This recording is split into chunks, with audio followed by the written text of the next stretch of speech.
Paragon Cable presents high school football.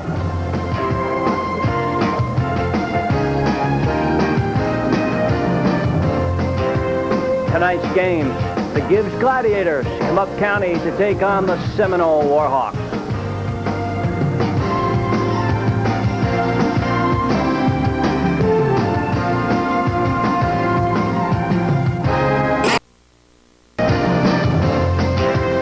Tonight's game, the Gibbs Gladiators come up county to take on the Seminole Warhawks. That's going to favor. The Warhawks come in at 1-1. The Gladiators 0-2, looking for their first victory tonight. You've got the Warhawks who run the football with Melvin Dukes, and they should have a little bit of advantage because you have Air Gibbs. That you do. The Gibbs Gladiators feature the number 1 quarterback in Sean King and the number 1 receiver in Terrence Fraser. So you've got the pass and catch combination and the explosive running of Melvin Dukes, who ran for over 800 yards last year, and he's picking up right where he left off this year. 2 games, 240 yards. He's a definite college talent. He can really put it down. He's only averaging 4.3 yards a carry, but he's played against good football teams. All right, these teams are excellently coached. You look at the Warhawks, you think of Coach Sam Roper, a veteran, and Alvin Davis, no stranger to you. He worked with you at St. Pete High for the Gladiators. How do they compare? Sam's been around a long time. He's a defensive-minded coach, puts a solid program on. Al's still learning as a head coach. He's developing the program down at Gibbs. He started with a weight program, and the weight program is really coming along. Now he's got to take that onto the field. All right, both teams have a distinct offense. First of all, we talk about the Seminole Warhawks. You think of Melvin Dukes. What does Gibbs have to do to stop Seminole? They've got to load up inside and try to put pressure on Dukes on his second or third step. They cannot let him get to the linebackers because he's too strong and he has too many moves. The Gladiators have put the football in the air 60 times in the first 2 games. Last week, 22 for 48. Sean King found Mr. Fraser early and often. What is Seminole going to have to do to stop that combination? Obviously, they have to put pressure on him. They're going to run an offense where they roll him out. They have a 3-step drop. They have a 5-step drop. But they have to get someone in his face or he could kill him. Pretty good percentage. Yeah, that is. Who do you think has a favor in a field like this tonight in the weather? I have to go with Seminole. They've got a big offensive line. They've got Melvin Dukes, and they may keep it real conservative and just punch and punch. Yeah, they are at home tonight. Let's hope the weather holds up for us. We're moments away from the kickoff. But first, we have a special guest, and I'd like to bring him in right now.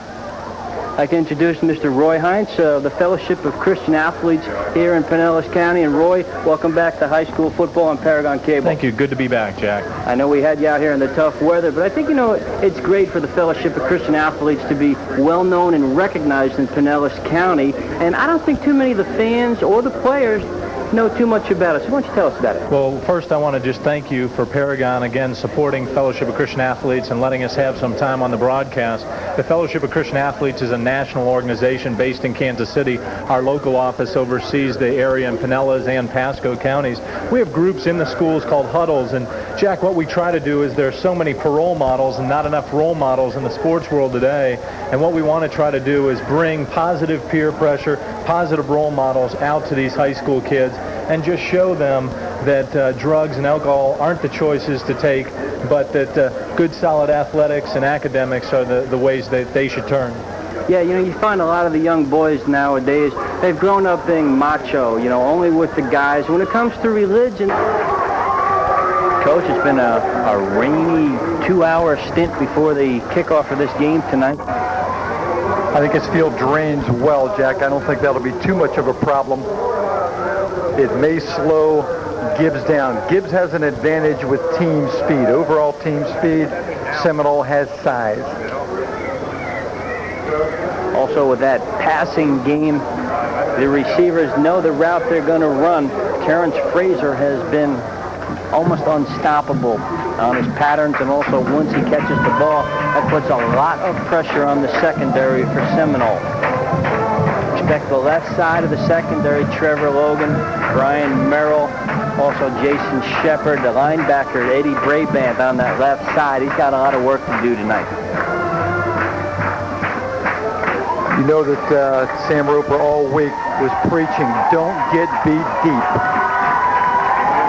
The Warhawks 1-1, had an opening night victory against Tampa Jefferson away, and then hosted the mighty Sarasota Riverview Rams last Friday night. Lost 35-3, but you compare that to the 64-0 shellacking they took the year before.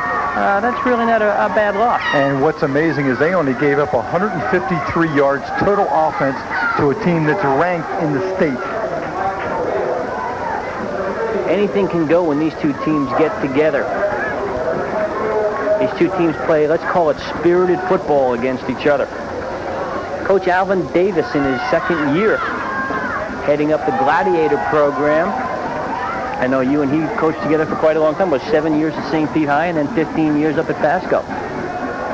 He knows what he's doing. It's going to take him a couple of years at Gibbs. I mentioned earlier that he's got the weight program going, and it'll take him 2, 3, 4 years to really get it onto the field.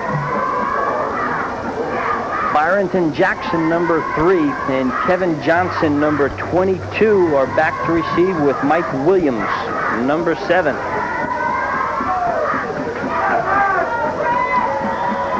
Seminole kicking duties will be Kevin McNamee. That's Chris Trusley with the kick, and it's at the goal line. Coming out is Byronton Jackson, and he's stuffed at about the 20-yard line by Mike Ford for the Warhawks. Mike Ford, 6 foot 170, came down, no problem, made a good tackle. Jack, if you take a good look at Seminole, they're wearing socks, and that just amazes me in this heat, in this humidity, that they're actually wearing socks. Seminole Warhawk colors in orange and green. Let's see the Gladiators on 1st and 10, split backfield. Off the left side of the line goes Kevin Johnson, and he's caught before he gets back to the line of scrimmage. Stopped by Randy Larson, number 50. Middle linebacker. Right, split pro coming out right away, trying to establish a running game to take the pressure off King. Absolutely nowhere. About a half yard. Let's call it 2nd and 9. Got Johnson and Morani in the backfield.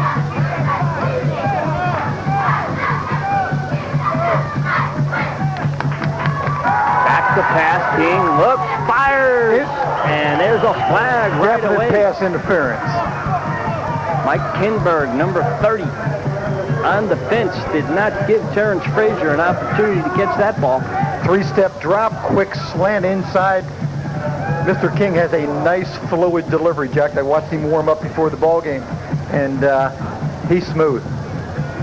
Coach Davis has to be happy to know that Sean is only a sophomore. He's going to have him for 3 years. He was the freshman quarterback last year for the Gladiators on a team that went 5-1 with a host of running backs, so he didn't even get a chance to throw that often last year. Now, we don't have his size. He looks like he's about 5'10", about 150 pounds. I'm going to build him up a little bit. 6 foot, 170, the Rocket, Sean King. First down, Gladiators. Ball's just shy of the 40-yard line. Opening series of the contest. Frazier to the left. King, quick hitch. He's got the ball, he slips, and he is down. So the first effects of the wet field have been seen. Just a quick hitch, and I have to laugh a little bit at that pattern, because that's a quick hitch that many years ago at St. Pete High we used. Our wide receiver was Veda Green, who is now coaching at Gibbs, and that play works extremely well as long as you don't slip. Okay, we've got twin receivers now to the left.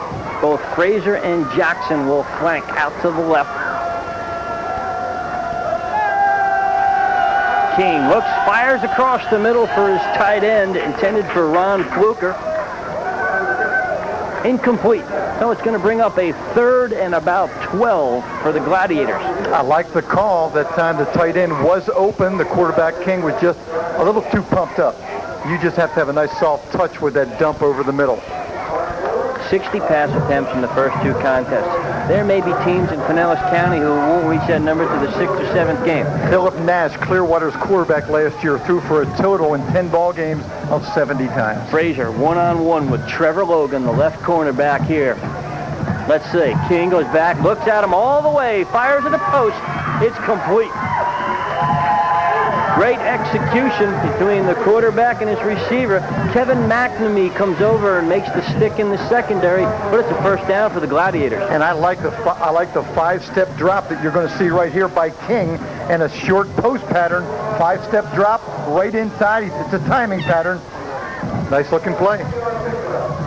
There's two intangibles for the Warhawks tonight. One, can they put the pressure on Sean King? And two, the secondary play. And they're going to stay with Frazier. They're going to have to change the secondary look up a little bit if they can't shut it off in that zone they're in.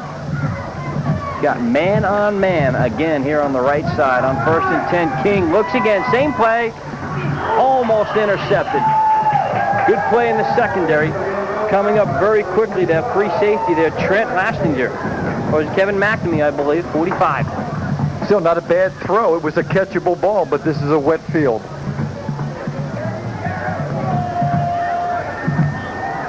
There it is again. You see Kevin McNamee come up and lay a nice stick on Frazier. A ball that could have been caught. Now, Frazier will remember that hit on his next crossing pattern. 2nd and 10. But you see the room they're giving Frazier. That's why they're going to come back and throw that hitch a couple times. Warhawks have a 5-man front. There's movement on the left side of the line for the Gladiators.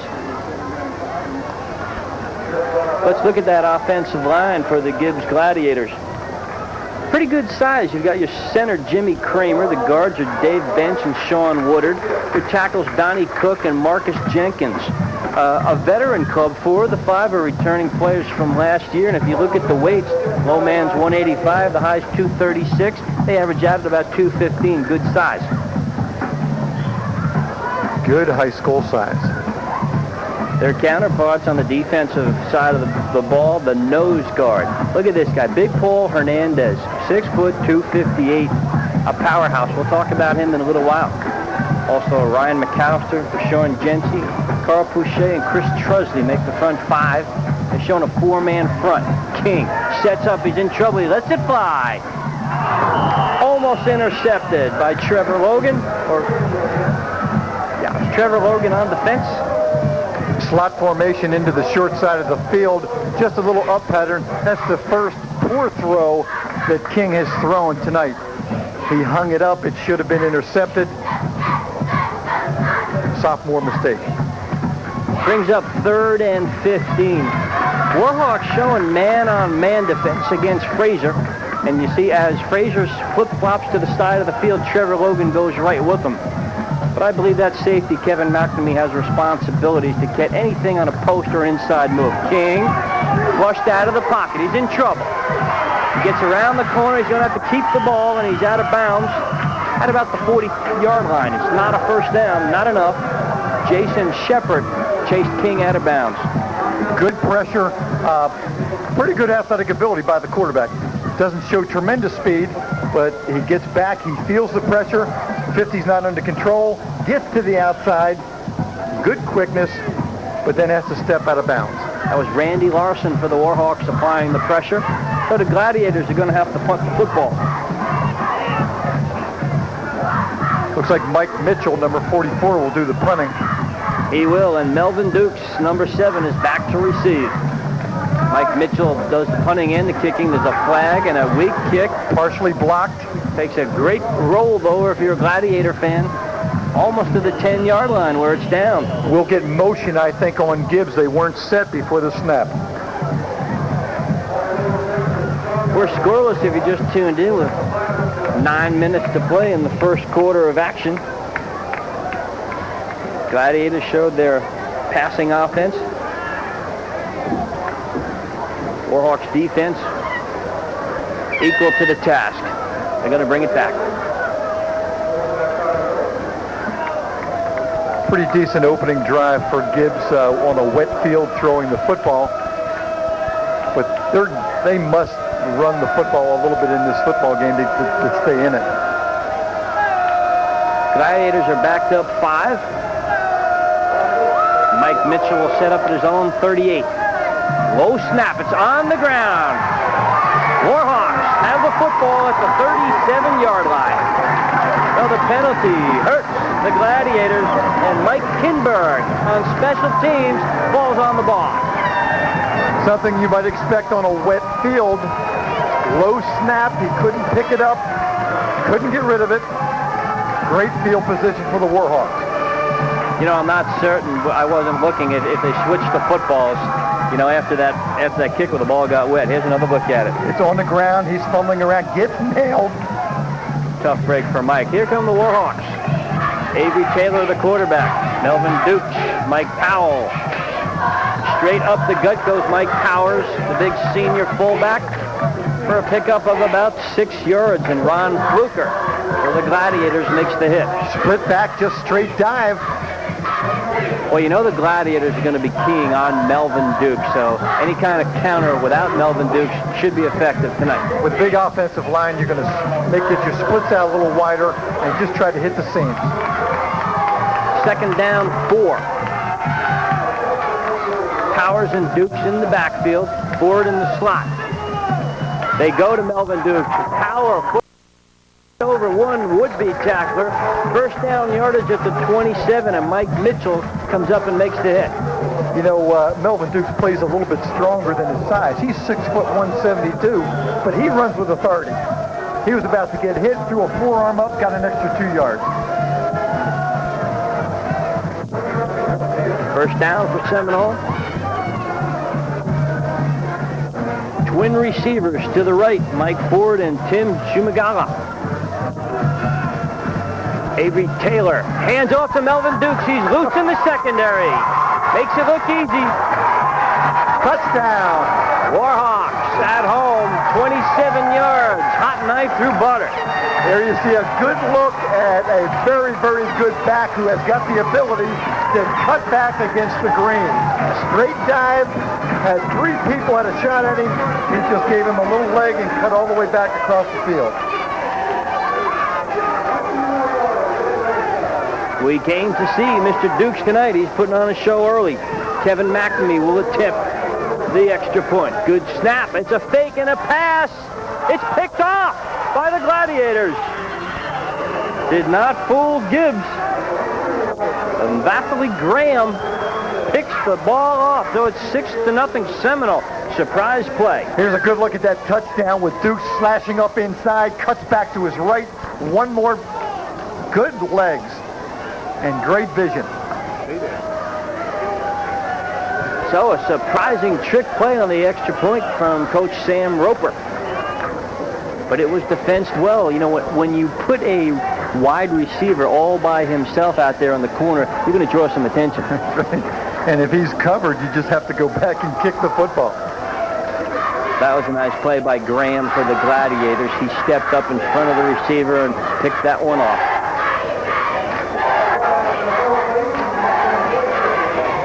It's been a problem for Gibbs in the first 2 ball games, Jack. They've given up 99 points in 2 ball games. That's a lot. So they're having problems defensively. By Ron Fluker, back with Byronton Jackson, Kevin Johnson.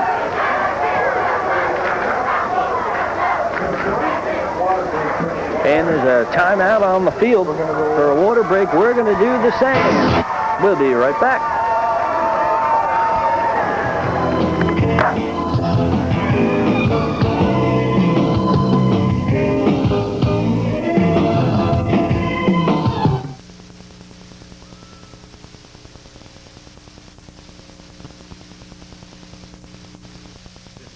In 1958, one name has meant quality, service, and value in home and commercial air conditioning. Cox Heating and Air, your 5-star Carrier dealer. Whether working with the area's leading builders using Carrier quality equipment or replacing or repairing your existing unit, Cox does the job right the first time at a price that protects your checkbook. So when you need help with your air conditioning or heating, go with more than 3 decades of quality and service. Call Cox Heating and Air, your 5-star Carrier dealer. COX, Cox Heating and Air. Hi, I'm Jim Flammer. The Flammer Field. Yeah, the Gladiator defense is going to have to knuckle down before this season is over. They've given up plenty of points. Chris Trusley's kick. Nice high end-over-end kick. It'll be knocked down and then picked up by Kevin Johnson, who returns straight up the middle. Still on his feet. He could go. Good speed. Breaks the corner, and Trusley, the kicker, knocks him out of bounds at midfield. Great return. And how often do you see that when the actual kickoff is muffed, picked up, blocking breaks down? Especially when a kid will have a good look at the field. He will come up, muffs it here, then he gets a good look, gets up through the first wave, and then has an opening to the outside. Great field position for Sean King. Byronton Jackson to the left. Terrence Frazier to the right. It's caught by Jackson. Cuts upfield, close to first down yardage. Tackled by Jason Shepard. And again, quick hitch. I like the play. If you're going to back off 7 to 9 yards off that wide receiver, throwing the football and let him dance.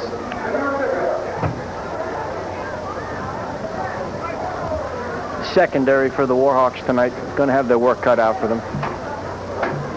The specialty teams will have problems too, because Gibbs has too much overall speed on that football team. And one missed tackle could result in some long runs. With a slippery track like we have tonight, I would suspect to see a lot of long plays. Passing and rushing, 6:56 to go. Frazier to the right. In this setup, he draws double coverage. And now we have a receiver in the slot. Faked. King rolls, looks, fires across the middle, and he's buried. Hit hard by Chris Trusley, number 60. Little boot action play right here. Fake it to the back and bring the tight end across at 15. He just got too much pressure. The tight end was open, and that's Mike Mitchell, number 44. Brings up a 2nd and 10 for Gibbs. They spread out the field very nicely.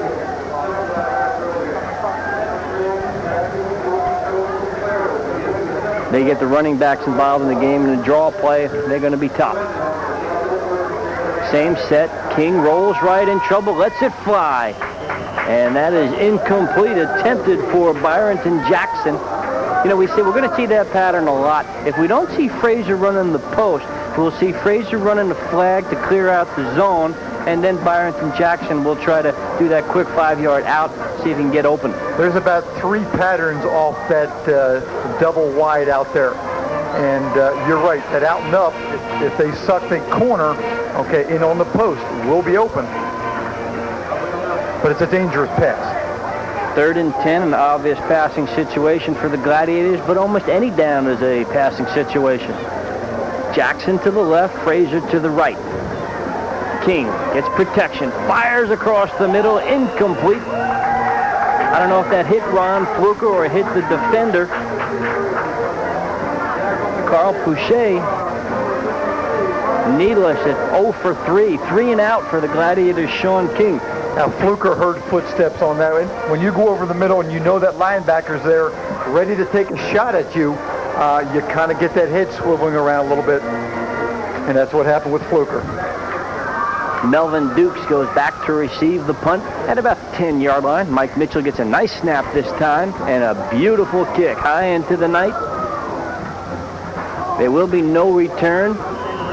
Takes a Seminole bounce, and it will be down at about the 16-yard line where the Warhawks will take over. End over end punt, but that's really what you want right there. Let it hit with no run back.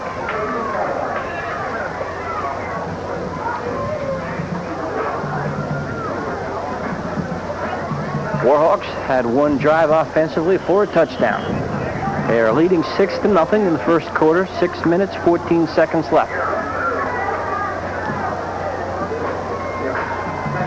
Avery Taylor, the senior quarterback for the Warhawks. Taylor 11 for 21 so far. Out across the 20-yard line. Mike Powers on the run, 5'9", 167, 12th grader. Coaching staff likes Mike Powers. You know, they compare him to, you remember Tom Matty or Jim Jensen? Type of back that just gets the job done. You know, he's a deceiving-looking guy. Smart, stays low, can find the hole. He's not going to break the big one, but he'll get you that first down. Well, he got the Warhawks 6 on that play. Let's call it 2nd and 4. Powers and Dukes in the backfield behind Taylor.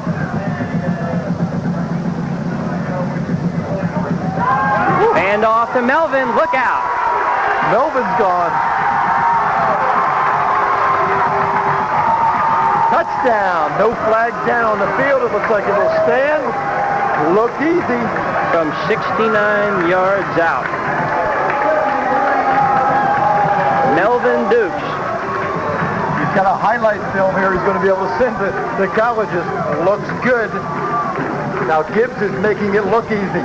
You know, that was perfect execution by the Warhawks. Here you see just straight on speed right here.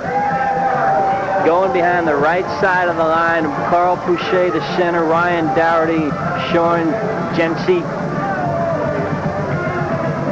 The Gladiators, including the people up here in the press box, nobody really knew for sure who had that football till it was too late. And what Gibbs is doing, and their linebackers are too tight, Jack. They're about 3 yards off the line of scrimmage, right in behind the tackles in the nose. They're playing an over defense where the nose guard is not over the center. He's at one side or the other. And once Dukes gets past the line of scrimmage, he's gone. He has to outrun one defensive back. Well, Melvin, 2 rushes for 96 yards in the first quarter. That puts him over 350 yards for the first 3 games. That's going to help that yards per carry average. And the Warhawks are going to line up and try to get 2. They don't like the formation. They'll call a timeout. Head coach Sam Roper will come out and talk.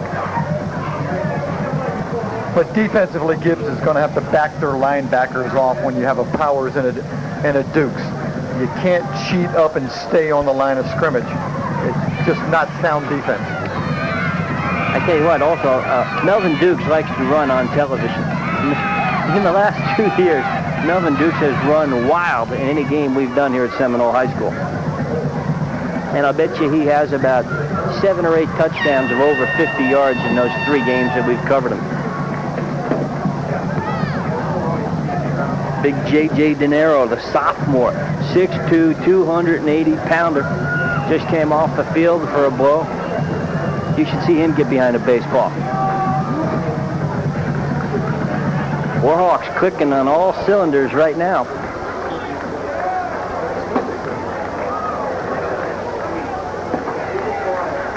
Tim Shumagala will be the wide receiver. Triple receivers to the right. Mike Ford, also Melvin Dukes. Only Powers behind the quarterback, Avery Taylor. Taylor rolls, looks wide open as Dukes. Easy. Boy, if there's one guy you would want to cover, it would be Melvin Dukes. Who will get the football? Melvin Dukes. So the Warhawks come up big, get the 2-pointer. They lead 14-0 with 5:03 to go. We'll be right. Okay, we're back, and Chris Trusley is getting a workout here in the first quarter on his kicks. This time it will go out of bounds right in front of Kevin Johnson. I'm not sure if he touched the football. It was close. The referees are conferring. Got a veteran crew, as I mentioned, Ed Weidinger's crew. Back Judge Bill Repper, Line Judge Eddie Bates, Tommy Jackson, the head linesman, Gabe Ferraro, the umpire, and Russ Mauger, the clock operator. They're going to say it was touched, and the Gladiators are not going to get enviable field position. They'll start at their own 10. Tough place to start right here, especially on a wet field and a throwing offense.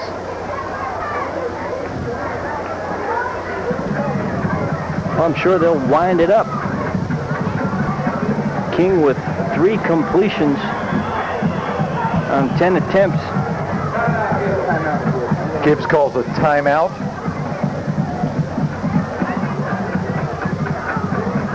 Well, you got to wonder about calling a timeout there on first down. They're going to have to talk it over. I don't think they had 10 men on the field. That was the problem. Mike Mitchell was caught on the sideline. He will come out now.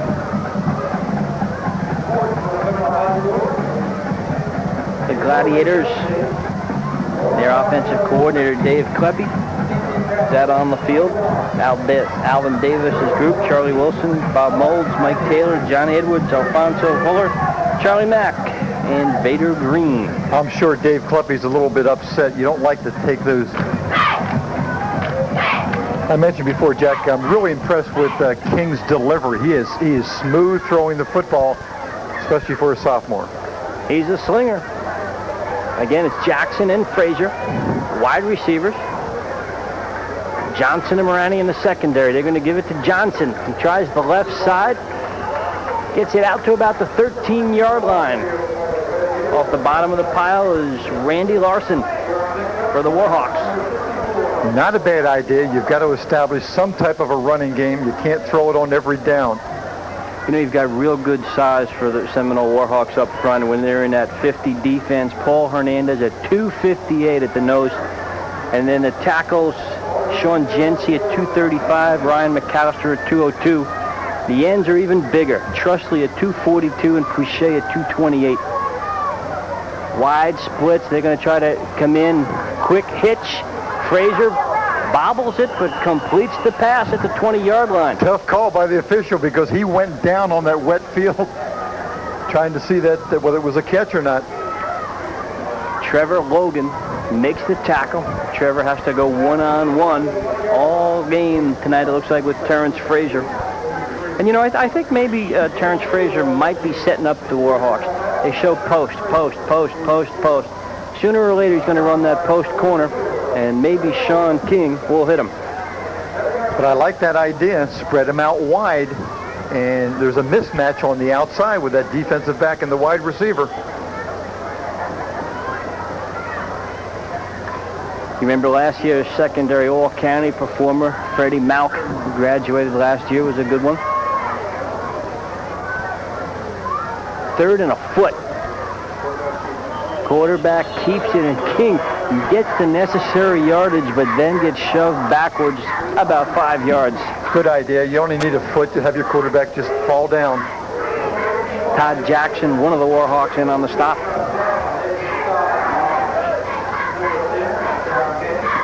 Warhawks bring good size to the table. They've got 11 players over 200 pounds. Gladiators have 7 players over 200 pounds if you want to compare weight.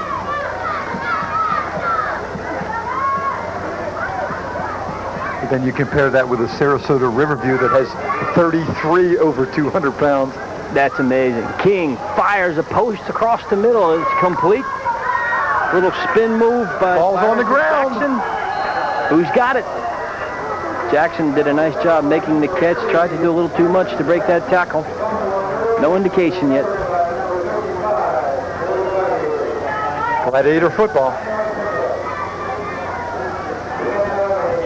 Sean Woodard fell on that football. He had the first down, and then he gave up a couple yards trying to get a big one. Right guard Sean Woodard in the right place. Right tackles Marcus Jenkins, the center, Jimmy Kramer, Dave Bench, the left guard, Donnie Cook, the left tackle, Mike Mitchell, the tight end. Rolling out is King. He's going to keep it. He needs to tuck that football. And he's got first down yardage and more out to the 43-yard line, and Jason Shepard chases him down. Again, good idea. Get your quarterback attacking the corner. He is faster than those big defensive ends. Here he's got a semi-roll. If you get a chance to see this, semi-roll to the right. Just get that. Looks like he was going to run it the entire time. And not blazing speed, but good speed. That's an effective play for the Gladiators. When you've got one-on-one coverage with the cornerback, there's a lot of running room over there. Puts a lot of heat on the linebackers. Especially when those defensive ends are that big.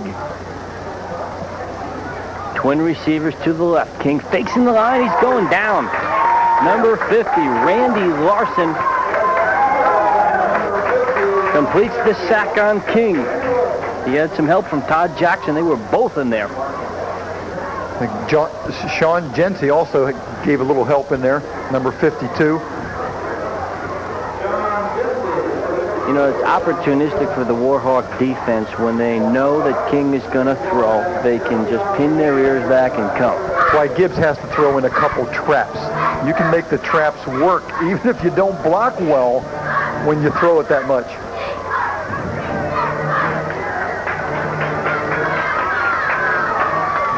Second down, 15 for the Gladiators. Frazier tries the left side. I think that might be too much time. We've got a whistle. And that's it. Delay of game is going to send them back 5. Back to the 30. So now it's 2nd and 20. You know, the Gladiators could use a Melvin Dukes type running back to make the effectiveness of Frazier that much more. You're right. If they had one back that could keep the linebackers and defensive backs honest, it would put a lot of pressure on that defense. Well, you've got a young backfield there. Durian Morani is a junior, but not much size, 5'6", 150. Kevin Johnson, a sophomore, 5'7", 140. Here comes the rush. King gets out of the way, but he's caught from behind. Good tackle by Sean Jency. See, there was 3 Seminoles, Warhawks. Look at the size of these guys. 62 with 64, Jackson at 240, Big Paul Hernandez at 260. You're not going to stop these guys. Seminole is doubling up the outside receivers. Here's good pressure. 3 people putting pressure on there. Good tackle. But they're doubling up the wide receivers. They're walking off a defensive end. They're rolling up on the outside. They have to take, Gibbs has to take the remaining back and dump the ball to him. All right, twin receivers to the left. To the strong side. King goes back, lets it fly. Incomplete. And I tell you what, the strong safety there, Kevin McNamee, thought he had a surefire interception right there. Intended for Byronton Jackson. Gibbs actually came out in an unbalanced line to the left. And you're right. There's footsteps right here. He throws it up. He takes a look. It's up in the air. Receivers don't like it up that high. It exposes their ribs. Well, that was going to be a tough catch on a wet night. Melvin Dukes will line up at the 40-yard line. A nice kick by Mitchell. It'll chase Dukes back to the 35. Heads for the far side. There's a wall. Tackle at the 48-yard line of Gibbs and a late flag thrown. Donnie Cook on special teams makes the hit for the Gladiators. Usually when you see that flag in the open field, it's blocking below the waist. The Warhawks will get the football for the 3rd time here in the first quarter. There's only 33 seconds left. But when you've got a Melvin Dukes, it only takes about 6 or 7 seconds to get this kind of yardage. Let's see the replay on the kickoff. Watch his nice punt. Pretty strong boot here. It actually gives Dukes time to catch it and look. And pretty good hit. Donnie Cook along with Mike Paul both in on the tackle. Flag's going to go against the Warhawks. It'll back them up 15, so they'll take over at their own 34. 1st and 10. Shumagawa along with Mike Ford. Twin receivers to the top of your screen. The linebackers are up tight again for Gibbs. Out of the eye, it's Dukes, the tailback, and he's going to pick up about 6 yards, just shy of the 40. Maurice Herring from the secondary makes the stop. That secondary, Maurice Herring is the cornerback. Kevin Johnson and Byronton Jackson split the duties on the right side. Ron Fluker and Vasily Graham are the safeties. And that's the end of the action here in the first quarter of play. The Warhawks have had everything going their way. We'll be right back.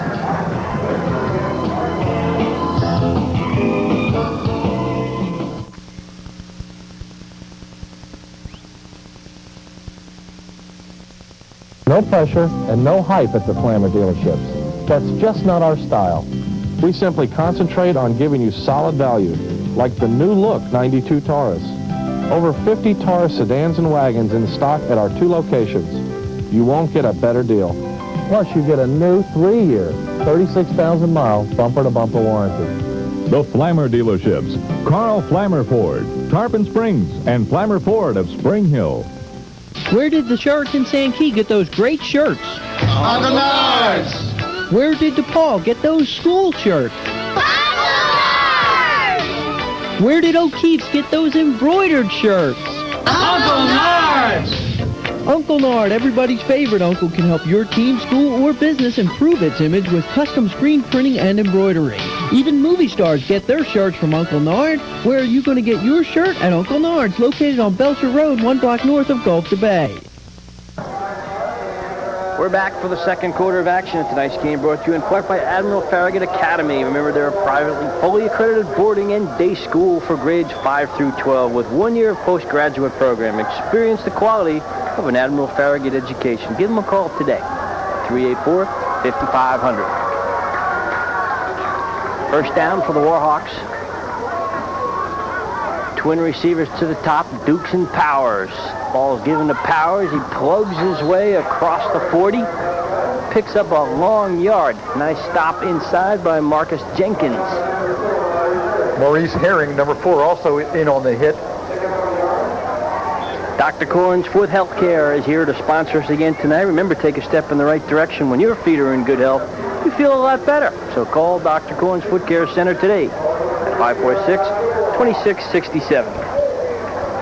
And the Wyoming Antelope Club, folks, if you haven't been there yet, you've got to get there. Great shooting range, dedicated to firearm education, great family fun and excitement at the Wyoming Antelope Club. 3rd and a yard. Expect Dukes. Taylor pitches to Dukes left. In trouble.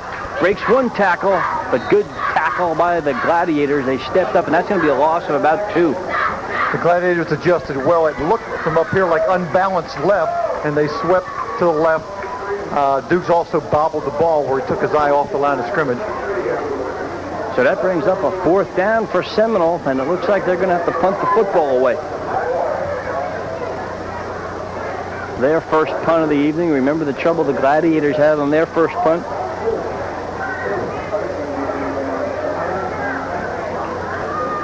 Seminole's a little late getting on the field. Like Melvin Dukes will be the punter. Could this be a trick play? Nice kick, end over end. It'll take a Warhawk bounce and will be picked up by Jackson for the Gladiators. He crosses the 25-yard line. Ed Brabant makes a special teams tackle. The ball goes back to Air Gibbs. Gladiators have had some exciting quarterbacks over the years. I was reminiscing earlier. Think back of the Steve Scruggs. Go back about 15 years. He, Cecil Odom, and the gang played for the Gladiators, flag football. You remember the 2 Odom brothers that played, the Cecil Odom's sons? And when John Ash was coaching there, they called that Air Ash. They put the ball up in the air a good bit. So here comes the Gladiators to start the second quarter. Frazier to the right. Ball's on the ground. Picked up by King. And the sophomore is going to lose a yard or 2. Paul Hernandez, the nose guard, came through the line to wrap him up. You know, every year, you look around the county and you think of strength. Here at Seminole, you go right to Paul Hernandez, 6 foot 258, who benches well over 400 pounds. That's amazing. When you get up around 400 pounds, you're talking about a very strong individual. 300 was always the goal about 10 years ago. Now 350, 400 is the goal of the high school lifter. On 2nd and 10, Frazier on the post. It's complete, and he's loose in the secondary. Stepping up is Kevin McNamee, the safety, to bring down Frazier. And it looks like the Warhawks are willing to concede that play. Nice little slant. Now, every now and then they will double up the wide receivers, which is a good idea. Now, Gibbs has to be able to see that and then dump it off to a tight end or a back coming out of the backfield, because Seminole can't double up the wide receivers and cover the tight end or back. First down, Gladiators. Ball is deflected in the air and almost intercepted by Chris Trusley. He tipped it up but could not get there. And you'll get the lineman, defensive lineman, doing that when the quarterback takes a 3-step drop. They're going to time that out, and they're going to jump up and bat it down. J.J. De Niro comes in on the defensive line. Mike Kinberg is in the secondary for the Warhawks. It's about time for that little hitch and go pattern. 2nd and 10. Frazier again on the far sideline. He draws one-on-one coverage. Now he comes in motion. That's the second consecutive play. He's had trouble deciding what side of the field he should be lined up on. King rolls this way. We've got an out pattern and a great tackle intended for number 3 Jackson, but Mike Kinberg read the play and came over and made a great hit. He sure did. That was a nice hit. The ball was catchable there for a minute. Now Gibbs that time went with an unbalanced line to the left. Kept the tight end in. He's not eligible. 3rd and 10. See, they double up right now. You see Shepard gonna bump Frazier. They go to the other side. It's picked off. Kevin McNamee playing center field. Intercepts the ball for the Warhawks. Ill-advised pass by Sean King. He threw into double coverage, and actually the free safety came over there also. He just made his mind up he was going to throw it, and threw it. Here he takes about a 5-step drop, just gets rid of the football, and you see 3 of those orange jerseys right in there on the ball. That play was designed for Ron Fluker. On a streak up the middle, the Warhawks stayed home. Nice interception by McNamee. 1st and 10, Warhawks from the 35. Dukes straight up the middle, cuts outside, and we've got a foot race. Tackled at the 45-yard line, gain of about 16, and Walter Randolph makes a saving tackle for Gibbs. Dukes has to love this. His offensive linemen are doing a great job. The linebackers are so tight, they're no factor. It's just a juke contest with the defensive backs. Gibbs defense, they're lining up in a 50 defense. It gives them 2 linebackers, Lewis and Paul. And you're right there, as you see them now, there's no more than 1.5 yards between them and the football. Does not give them an opportunity to make a good read. Ball's on the ground. Melvin Dukes does not hold on to it. Let's see who comes up with it. Looks like the Warhawks get lucky. That time they sent the linebacker. If you're going to keep them up that close, you might as well send them and try to break up a play like happened right there. 2nd and 9. Mike Ford comes in with the play from Coach Sam Roper. Coach Roper in his 7th year here at Seminole. 24 wins, 49 losses.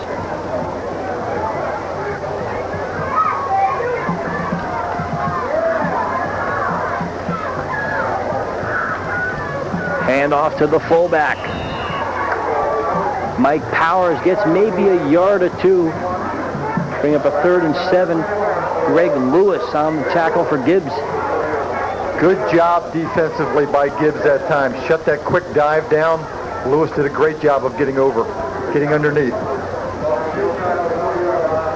Well, that's a good bread and butter play when they're keying on Melvin Dukes.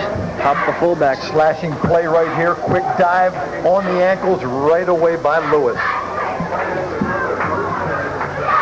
3rd and 7. Triple receivers right. Taylor rolls his first attempt of the night.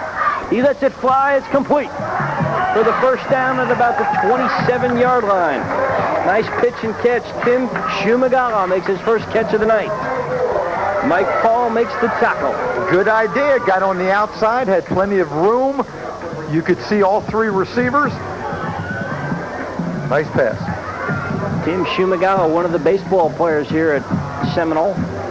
Boy, they have a sweet baseball team, and one that's going to be strong for a long time to come. They got a feeder system up here that make any high school coach blush. And they've got a nice ballpark right adjacent here to the football field. Beautiful. Ford to the right, Shumagala to the left. Powers and Dukes behind Avery Taylor. Taylor, hands off. Melvin Dukes is loose again.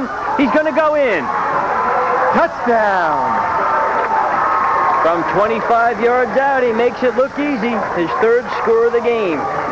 Quick dive to the left, scores on the right-hand side. Has a great ability to cut back against the grain.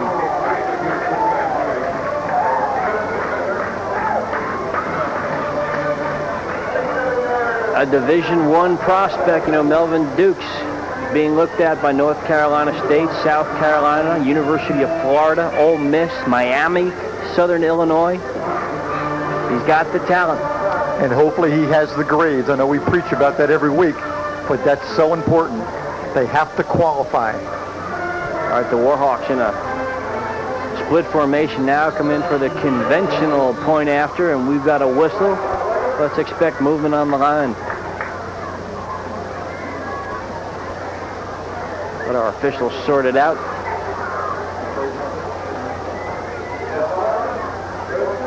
It's Kevin Mackey, Carl Pouchet, the snapper. Try it again. The kick is down. The hold is down. The kick is up and good, and it is now 21-0. How to wrap those arms up. Okay, we're going to be at about the 10-yard line with 5:40 to go in the first half.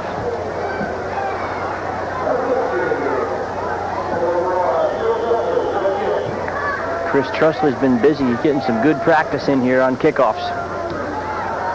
Nice kick again by Chris. It'll be fielded at about the 5. Ball is still on the ground. Be picked up by Byronton Jackson. Knifing tackle by Brian Merrill. That had a sting. Ryan McAllister also in on the tackle, 5'8", 202-pound, 11th grader. That had to feel good, Brian.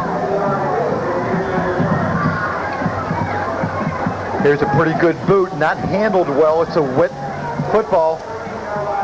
Finally picks it up, tries to break the first wave coming down. Doesn't do it. Good hit.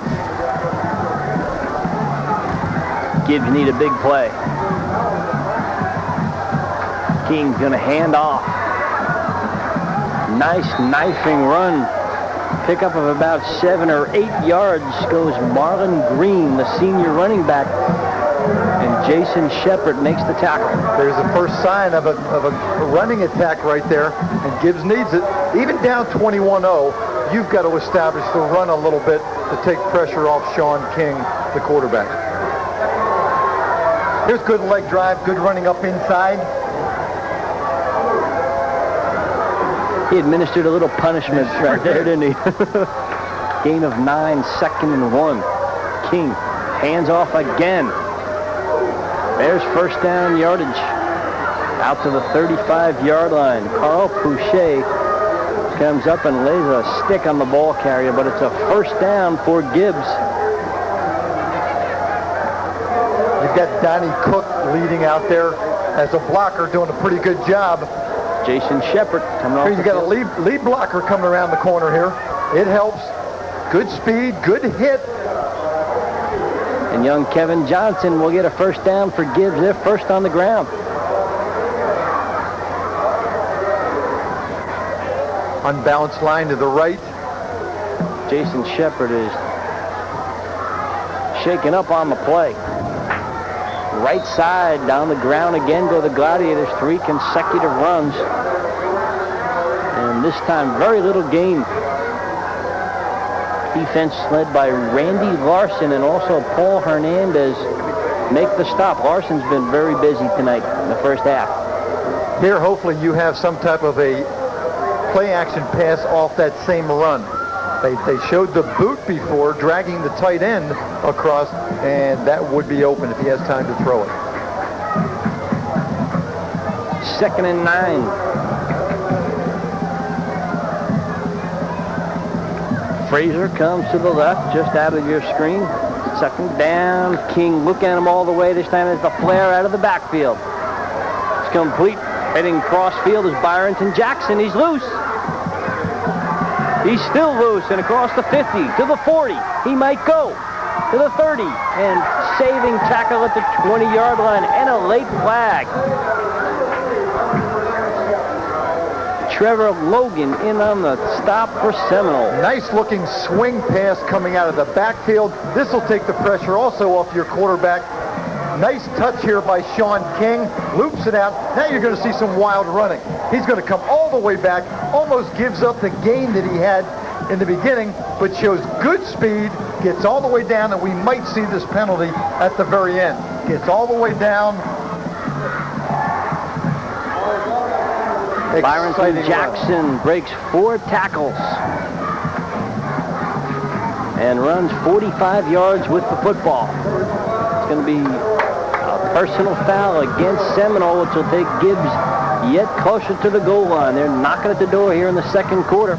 They trailed 21-0 with 3:10 to go in the half.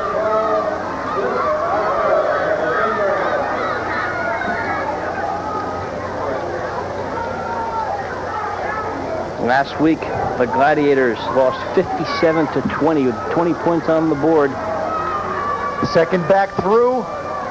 To about the 7-yard line goes Kevin Johnson. I like it. Smart call. Or that was Marlon Green, 25, and Sean Jency makes the stop. Split pro offense. Have your lead back on the left-hand side. Block the linebacker. Give it to your second back through. Green runs pretty tough inside. 2nd and 8. Gibbs can get a first down without getting in the end zone. Frazier to the right. Jackson to the right. They look for Frazier on the post. Incomplete. Nice defense by Trevor Logan. Split pro again, trying to hit the quick slant to the wide receiver. Now they've completed that play most of the evening, but Trevor knew he had to get in front of that one when it was 6.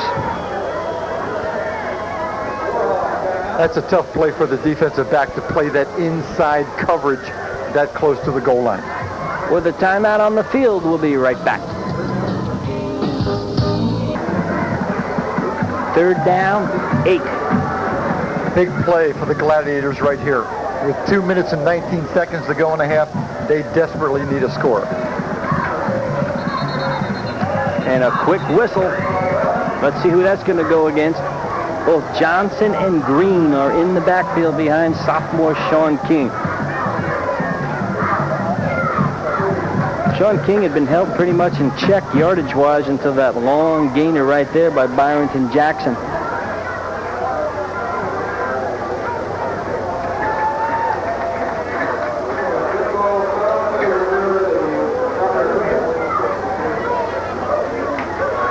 That's a tough break. It's going to go against the Gladiators.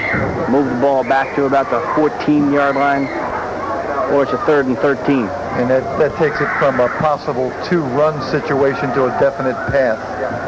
You know, I like that swing pass that they had coming out of the backfield on that long run, the catch and run. Dorian Morani in the backfield with Green. Unbalanced to the left. King looks, fires, incomplete. Intended for Jackson. He had to turn and spin 360 degrees to catch that ball. I think he's kind of lucky he didn't catch the ball. Melvin Dukes, number 7, would have taken his head off. Unbalanced to the left. Sprint to the left. Takes his eye off it. And now it brings up a 4th down for the Gladiators. They trail by 21 points. And they're going to go for 6.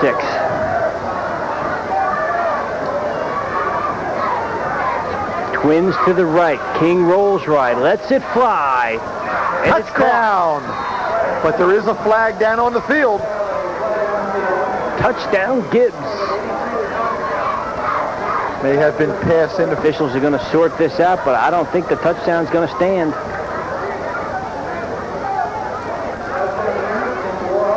Yes, it will. Touchdown. Against Seminole. That's a touchdown the Gladiators needed. That'll get them back in the ball game. Give them something to get pepped up about in the locker room. A gutsy 4th down and 14 to go. Touchdown. They'll go for 2.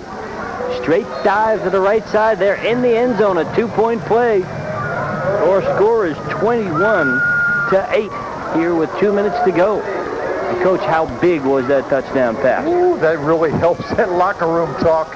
If you had to walk in there 21-0, then that makes it a tough comeback in the second half. Takes the pressure off Sean King, the quarterback.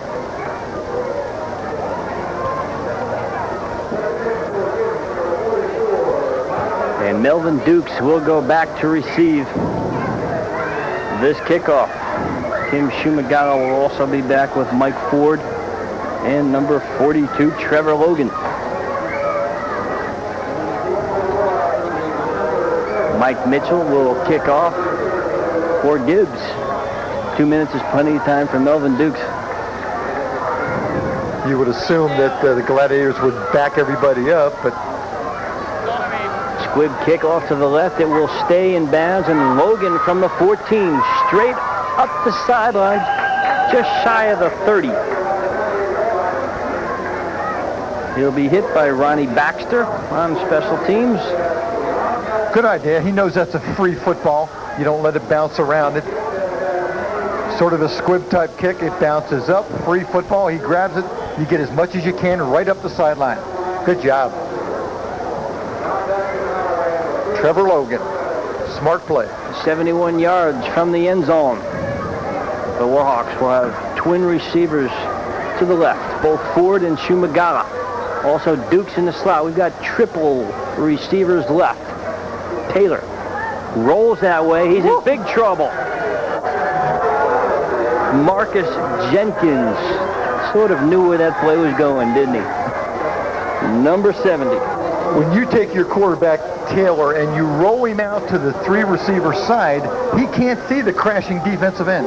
He just can't see him. He turns right around, and there's number 70 in his face. Hello.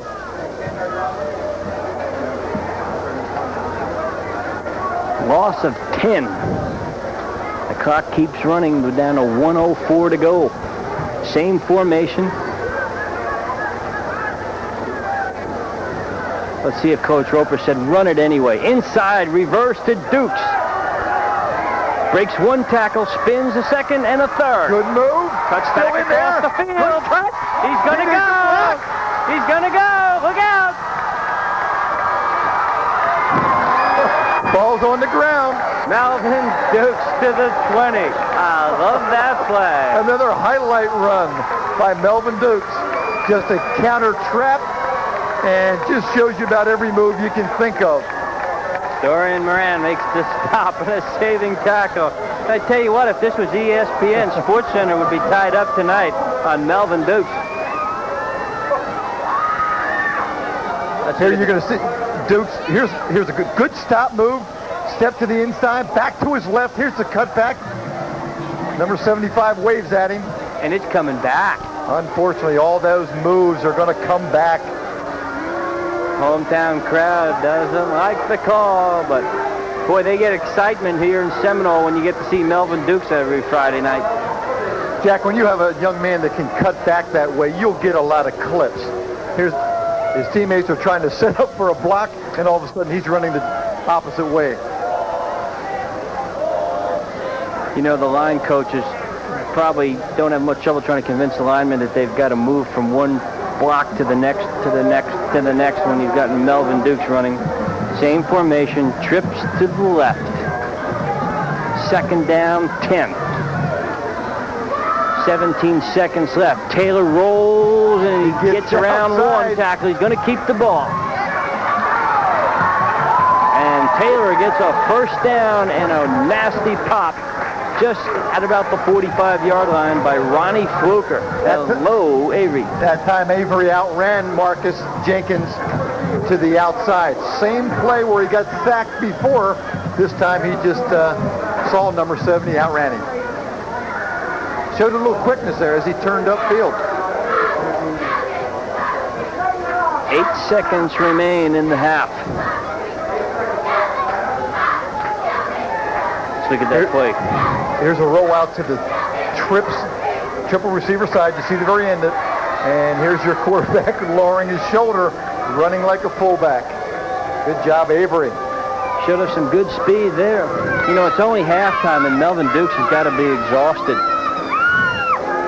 That may be a little problem in the second half, Jack. The Seminole has a lot of people playing both ways. They don't have a lot of numbers down there on the sideline, and going into that fourth quarter, that may be a problem. Dukes plays both ways. Well, he's officially run for about over 130 yards and 3 touchdowns, and that was about a 60-yard run that was called back. That would have put him over 200 yards or close to it in that first half. Triple receivers to the right. Last play of the half, I presume. 8 seconds to go. Taylor Ball on the ground. fumbles the snap. It is picked up in the backfield, though. Cutting up inside is Mike Powers. Short gain, and the Warhawks will settle for the score of 21-8 here in the first half. What can you say? Melvin Dukes, with that running ability, has shown a little bit more than the passing attack of Gibbs. We'll be back for some halftime entertainment.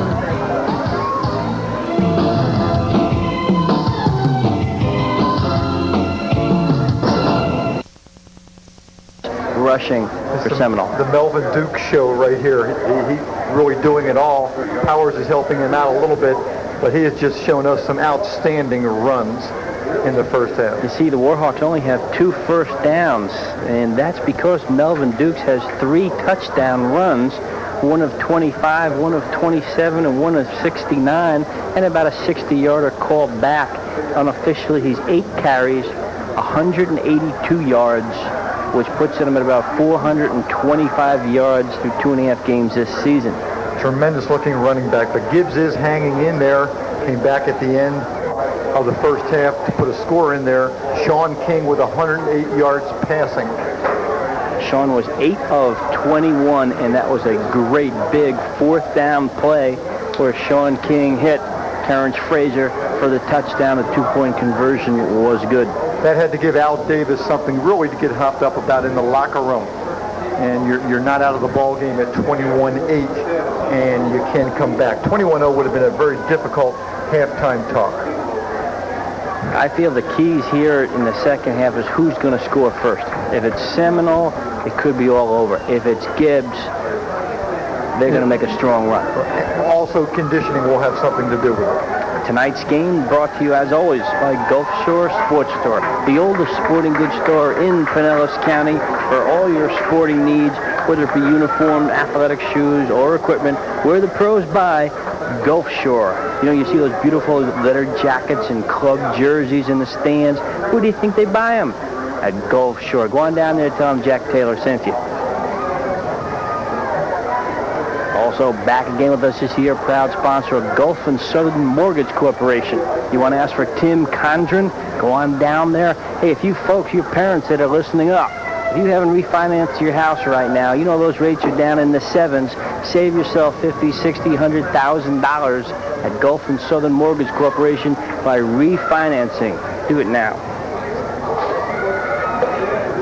And also the exciting Wyoming Antelope Club. Some of you folks may not know what the old Wyoming Antelope Club is, but if you ever shot a rifle or a pistol indoors at targets, great family fun for everybody. Learn the safe way, how to handle rifles and guns. You folks that have them at home, you better take a training course at the Wyoming Antelope Club. And we're back to football, Coach.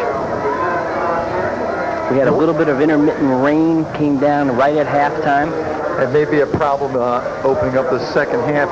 The footing may be a problem. Chased the fans away a little bit, but they are back. A couple umbrellas I still see up. Fans don't like to get wet, do they? No, they like to be comfortable. We're here at beautiful Seminole High School. And you know, this is a great program up here in Seminole. We're overlooking the football field. You've got the elementary school, the middle school, the high school, all right together. Great place to live, good family atmosphere. And they do a good job here at Seminole High School. And I know there's a good friend of yours who's going to be celebrating his 50th birthday this weekend. That's Tom Petit, one of the assistant principals here at Seminole High School. And we are celebrating tomorrow his 50th birthday. And there's a lot of his good friends who are going to help him celebrate that 50th birthday. Congratulations, Tom. All right, it's going to be Mike Mitchell, short end-over-end kick. It's on the ground, picked up again by the Warhawks. And Jason Shepard will get the ball out to about the 33-yard line where Seminole will take over. This is a dangerous place right here, Jim. The rain coming down. You have the football. And maybe you're not warmed up. You're a little cool from the sitting in the locker room at halftime. Real easy to put that football on the ground. I don't know if you can see it, but the rain is coming down. Tough to hold on to the football. Opportunity knocks for both teams. It's pouring.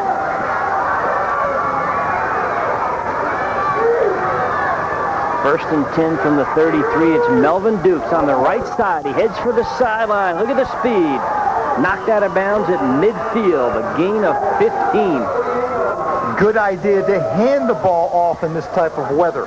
If you turn around and you try to go with a pitch sweep, it may go on the ground.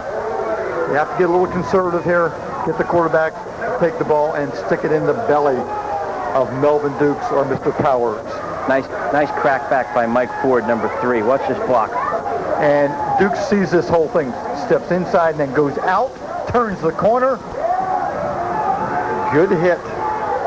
All right, first and 10 for the Warhawks at midfield. Fullback is loose. He could go. Good move. Out across the 35-yard line goes Mike Powers, and Vasily Graham, the safety, makes a saving tackle. Mike does a good job at 5'9", 167. Got right up in behind his lineman and the lead back going in, and made a nice move, picked up good yardage. I feel the team that scores first here in the start of the third quarter will be decisive. If it's the Warhawks, they might be able to hold on. Gibbs needs a score to get back into this one. There's the late flag. It's handed off to Dukes, and he's going to go in, but it's coming back. It's coming back. Good-looking run. Unbelievable.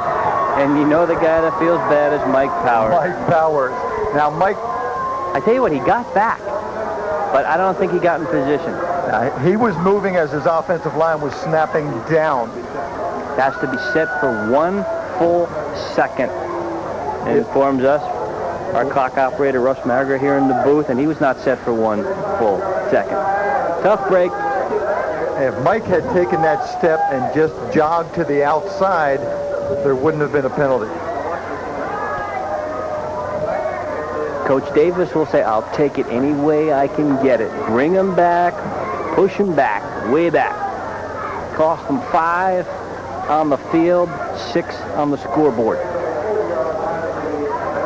If you just tuned in, we've had an exciting first half. Melvin Dukes has run wild, 182 yards on 8 carries. The Warhawks are up 21-8, their initial drive of the second half. Avery Taylor hands off to Melvin Dukes. He's tripped up at the line of scrimmage by Greg Lewis. That's about the way you're going to stop Melvin Dukes. Do not let him get to the line of scrimmage where he can make that cut left or right. Still, now it's second down again, 15 yards to go. Brian Morrell way outside to the left. We've got triple receivers. Mike Ford in the slot, and also Melvin Dukes. Only Mike Powers in the backfield. And they'll give it to him. Right side, he bursts through to the 30-yard line. Pickup of about 7. I tell you what, we talked about Mike Powers being a very deceiving running back. He showed some great speed. Ron Fluker made the tackle. Here's a quick hitter away from the trip side. Gets up inside. Good hit by Fluker. And Kevin Johnson. 3rd and 6. This is 2 more running down situation. You don't expect to throw. Same formation, triple receivers to the left. Avery Taylor's going to roll left. And he's going down. Big sack, and Greg Lewis makes the tackle.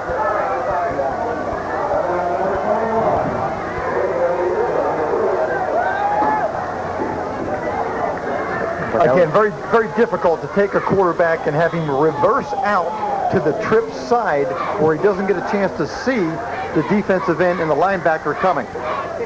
Number 61 for Gibbs was in the backfield, and the big guy, Paul Hernandez for Seminole, is down. At 6'2", 258, you can't afford to lose that young man. You know, that's a tough job for that left tackle who is Paul Hernandez on that particular play to stop that defensive end. They know with the triples left that the action is going to go left, and he's putting his head down and coming full bore. He's coming off under his own power right there. You're right, Jack.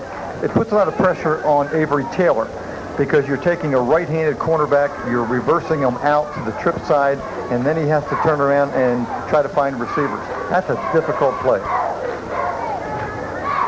Good defensive stop for the Gladiators. It's 3rd down 10 for Seminole.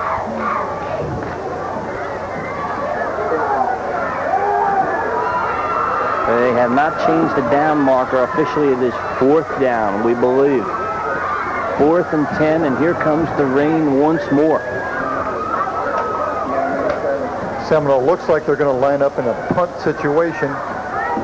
But again, you've got the dangerous Melvin Dukes back there as your punter. Well, I would suspect something if they only needed a yard or two, but needing 10 yards for a first down, I would expect Melvin to punt the ball away.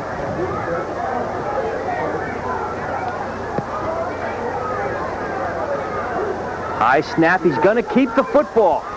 And I don't think he's going to get away. The ball's on the ground now, and either way, the Gibbs Gladiators have it. Did not fool the Gladiators one bit. Little difficult to outrun the Gladiators to the sideline. They're pretty quick. Good team speed. Walter Randolph on the tackle. And I tell you what, Melvin really had plenty of time to get rid of the ball, plenty of time to take a look. He didn't really do anything to fool the Gladiators right there. And there's a big break for Gibbs. Remember, the Warhawks were in the end zone. Play was called back. Frazier lines up to the right. Jackson to the left. Straight dive. Short yardage. Randy Larson wraps up the ball carrier. I believe it's Kevin Johnson. Split pro, giving it to the second back, leading the first back through as a blocker on the linebacker. Good-looking play. Now the left halfback is tipping it off, though. He's actually cheating up in his stance. 2nd down 6. Again, it's only Frazier. Out on the right side. Strong side to the right. It's a reverse, and it does not fool Seminole. Ball's on the ground. Who's got it? The Warhawks. Pick it up. Sean Jency, opportunistically in this rain, picks up the football. And I think we're in for a very sloppy second half. It is teeming raining. No balls are dry here. It's going to be brutal holding on to the football. They don't have the advantage of having any type of a ball dryer. No. And remember, we're talking about Air Gibbs. You cannot expect Sean King to throw the football in this kind of weather. You know they're going to have to try, but that's going to be difficult. Triple receivers to the right. Handoff to Powers, left side, strong run. That's close to a first down at the 30. The Gladiators have to respect those triple receivers, and they leave that left side open. So they're taking a linebacker and moving a linebacker in on the third receiver on the inside, and that leaves one linebacker. Pick off that linebacker, and Mike Powers is going to have a good day. 5'9", 167, a senior, runs with authority. The Gladiators in a 5-man front. The only 2 men on that left side of the field. Same formation. Taylor loses the ball. Falls on it. It's going to be a loss of 1 or 2. And in this kind of weather, I don't think you can expect much more than that. We're going to see a lot of fumbles before this one is over. And you're going to see it really simple. You're going to see handoffs. I wouldn't be surprised to see the quarterback sneak it a couple times. Real important that the quarterback and center, okay, get in sync. 5:55 to go in the third quarter, and the clock is ticking. The Warhawks give up on that formation. We'll go to a 2-back offensive pro set. Timeout on the field. We'll see who's going to call it. It's the Gladiators. They did not like the formation they were in. They're going to need that timeout a little bit later, though. That's not an advisable timeout.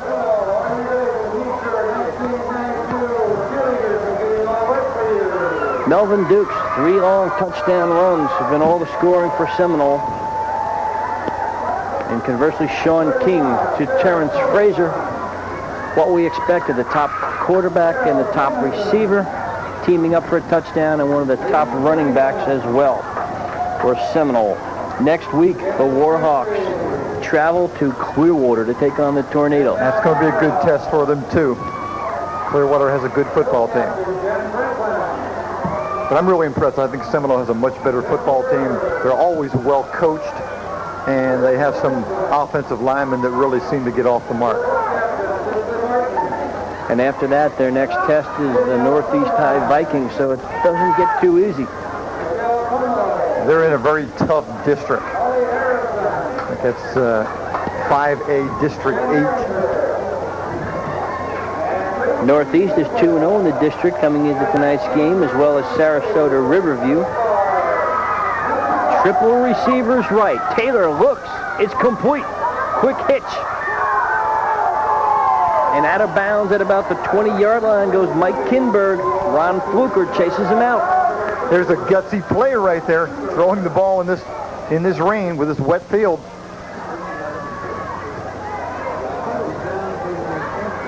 Just a quick hitch right here. Takes a good block by the wide receiver on the outside, and he likes to run that football too. Runs to the camera. First down, Warhawks. Just shy of the 20. Again, triple receivers to the short side of the field. Let's see if they go to the wide side with Powers. They do. Off left tackle, cuts back inside, a gain of about 6. Terrence Frazier makes the stop for the Gladiators. Good idea. You're staying in there with those big offensive linemen. You got a strong running back in Powers. You have Gibbs, who's shifting over to the triple receiver side. And they're running to the strong side, too. Randy Larson, a good blocker. Big Paul Hernandez, the left tackle. Carl Pouchet at 230. They've got good weight over on that side of the field. And also they've got the tight end, Eddie Brabant, at 200 pounds. You've got some good blocking on that side. Ball's loose. I think it's Gibbs. Gladiators say they have it. Could be another drive killer right here. A hushed crowd here at Seminole await the call. Who's got it? The longer they wait, you think Seminole has it. And they do. Ooh, boy, that was lucky for them. I thought sure the Gladiators had it. This weather is keeping Seminole from putting this football game away. Brian Morrell checks in for Tim Sumagala.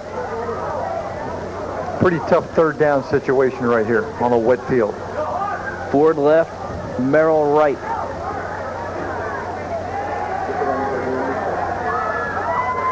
Kinberg and Dukes in the backfield. They give it to Melvin Dukes. And he's close to the 10-yard line. Looked like he was walking a tightrope there. And give that to Melvin Dukes. He didn't have much of a hole right there. He just has a uncanny knack of being able to slide once he gets in the hole and then accelerate.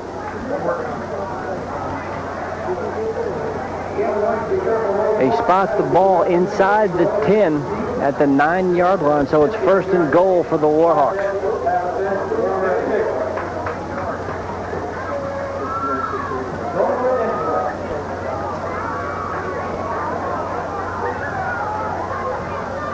Powers and Dukes, split backfield. Taylor, hands off to Dukes, bounces off one and into the end zone. That's number 4 tonight for Melvin Dukes. Makes it look real easy, just a straight dive, nothing fancy. Avery did a good job of getting down the line of scrimmage, getting Dukes the football, and then he just slides into the end zone. Gets down the line of scrimmage, finds a hole, gets hit, slides. Looks good.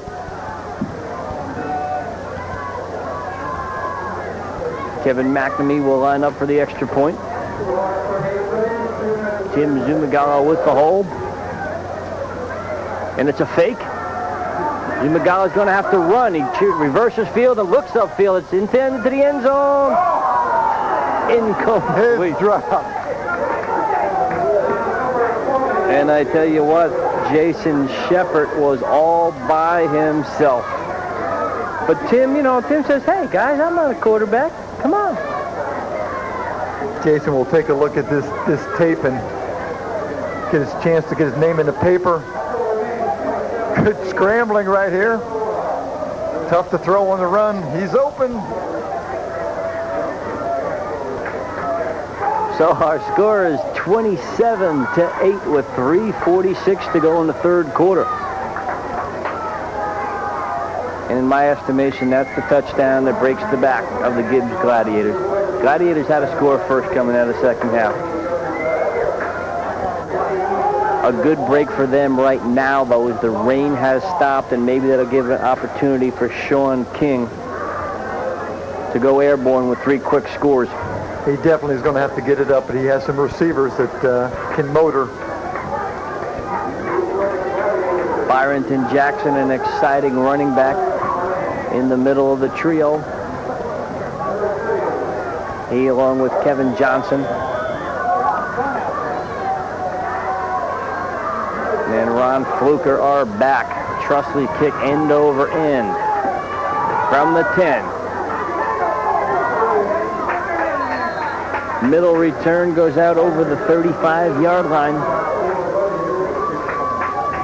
And Byronton Jackson. Jackson did a good job of getting up inside on that middle return. Ran with some authority. Pretty good field position for King and his offense. You've got a very young offensive backfield for Gibbs, and that's one good thing for the coach, Al Davis. King only a sophomore. Kevin Johnson a sophomore. Dorian Moran is a junior. They'll be around, give them time to gel. Frazier, unfortunately, is a senior. Fluker in motion. Pitch. Strong side. Good and move. Look out. Here comes Jackson. Cuts back. Good move. Look at the speed. One more cut back. back. He's got blockers. Coming all the way back. All the way back. Back the other way. This game's got it all. What an exciting run by Byronton Jackson. Mike Kinberg makes the tackle. He does know how to run in that open field. That's really aggressive running. And I tell you what, you've got 22 very tired young men after that play on the field. Here you're going to see Jackson sweep to his left, gets around the corner, good block. Now you're going to see some juking here. Good move, makes him misses, steps back, cuts all the way back to his right. Still moving, falls down, gets his hand down. I'm dizzy after that play. Ooh. From the 19-yard line. King looking for Frazier. He's going for the corner. Logan on defense. Well done. Number 42, Trevor Logan. Man on man at the goal line. Hard to throw that wet football down the field.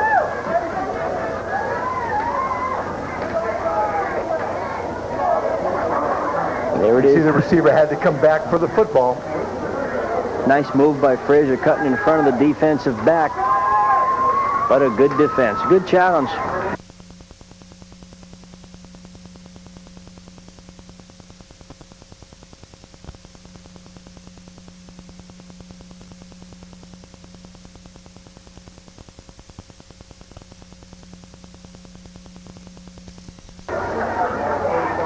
Green will pick up about 4 to about the 3-yard line. You'll have to give the Gladiators some credit, Jack.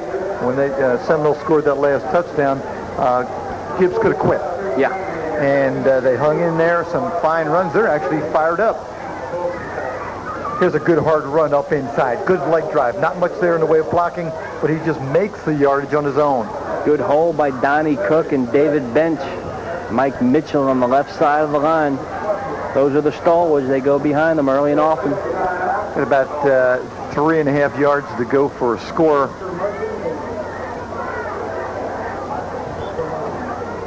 Johnny Deegan opened up a nice hole there. In at the left guard at the moment. 2nd and goal. Bouncing off Good a leg leg drive. tackle. Touchdown. Marlon Green. He wouldn't be denied. Absolutely right. He was hit at the line of scrimmage, no place to go, kept his legs driving, and just bounced to the outside.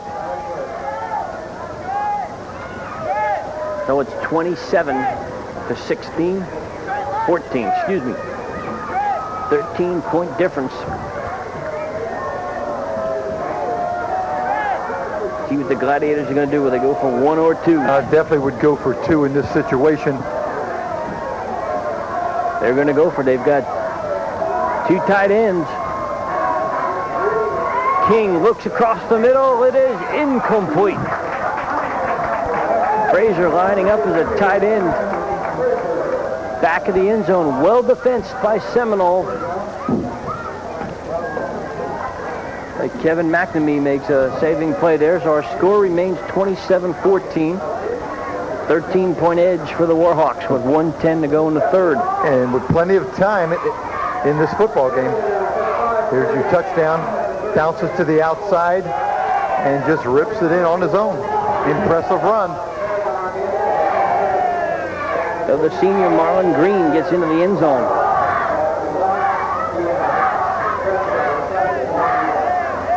You know, as we head for October, it's getting close to basketball season.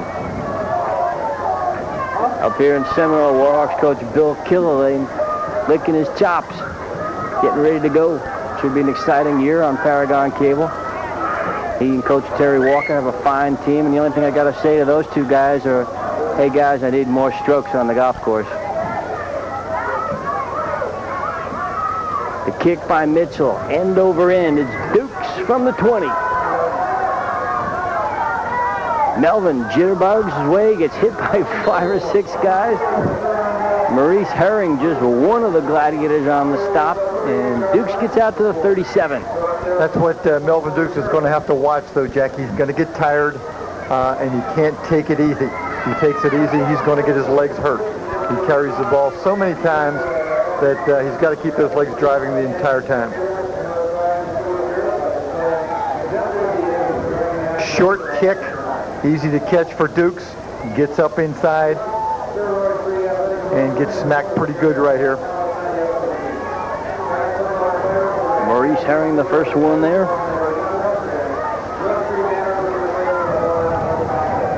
Mike Ford left.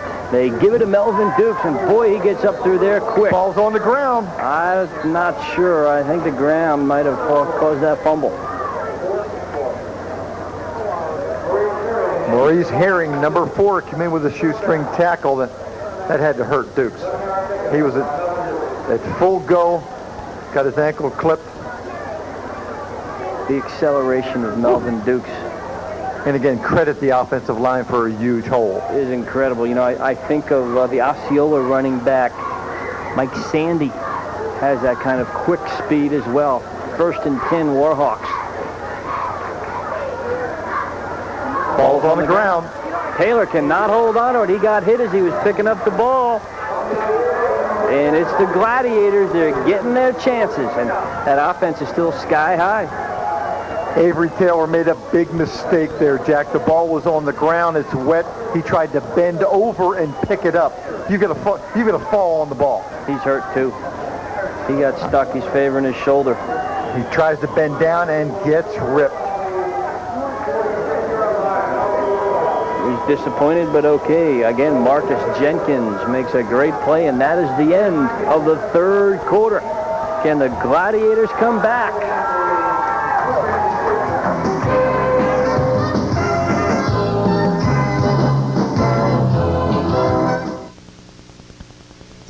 Where did the Sharks in Sankey get those great shirts? Ball back. Tonight's game brought to you, as always, by Admiral Farragut Academy, the private, fully accredited boarding school in St. Petersburg for 5th through 12th grade with a 1-year postgraduate program. Also, Dr. Korn's Foot Center. Take a step in the right direction. When your feet are in good health, you'll feel a lot better. Give Dr. Korn a call if you need him. On 1st and 10, King wanted to hand off, and nobody was there. A breakdown, a sack of 10 yards recorded by Chris Trusley. Definitely a busted play. Had no one to hand the ball to. A shock for the quarterback. And it looks like Trusley's down on the field. Also tonight's game brought to you by the Wyoming Antelope Club and Shooting Range, dedicated to firearm education, specializing in personal protection and family safety. Great family sport. Experience the excitement. Bring some new friends and your family to the Wyoming Antelope Club.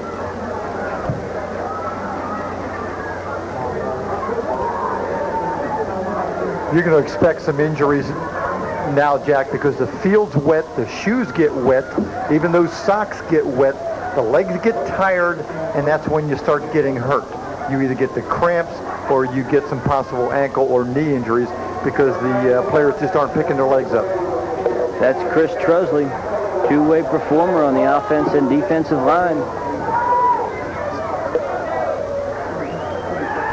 Hey, welcome to Seminole High School. We're high and dry up here in the booth. Looks like Mr. Trusley is going to be okay. Got a beautiful stadium here. You see, you're in Seminole country.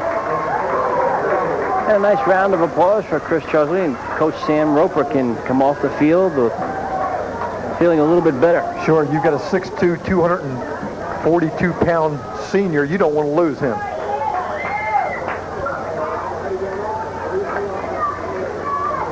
If you just tuned in, you're watching the Melvin Duke Show here at Seminole. 4 touchdowns. Great supporting cast. See, Frazier now is getting some attention.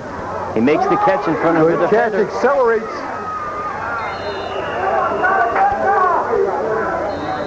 You saw Frazier lining up on the line of scrimmage. They put a defensive back right in his face to try to slow him down. He's a tall, thin receiver. He goes up after the football. It's just lobbed up there, picks it off, it's thrown behind him, and then really accelerates into the secondary. Got some good speed rolling for him there. A gain of 21. Well, let's call it 17. 3rd and 2.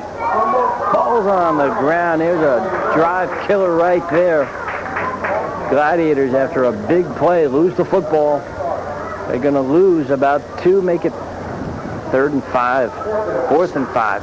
Split pro formation, just tried to run a second back through to the tight end side. Quarterback center had an exchange problem. All right, with 10 minutes, 30 seconds remaining in the contest, the Gladiators will go for it on 4th down. You wouldn't want to bet me any money here, or just maybe a Coke, that Terrence Frazier might take a quick post pattern right here? Quick slant. Glad we didn't bet, Coach.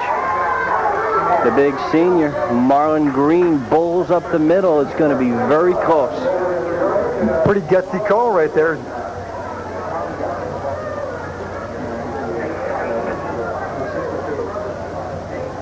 This is a big measurement right here. Gladiators are going to have to hope for a good spot. It's close.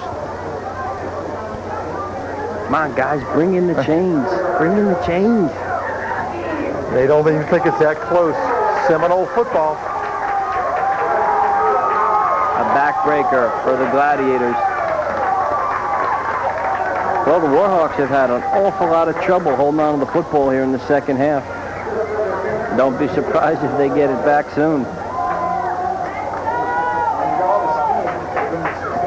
Melvin Duke's unofficially 14 carries, 200 yards, and he had at least, Jim, 90 yards of rushing called back on penalties.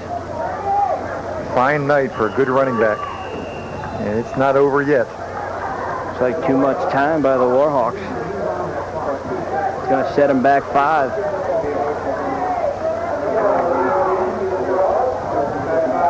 Coach Roper here at Seminole has a nice staff. Joe Fabrizio, who works for the offense. Gene Gordon, the defensive coordinator. Help from Phil Kelly, Mike Scheit, Bill Shepard, Jerry Griffith. The principal here, Richard Duncan, would like to thank you for inviting us out tonight.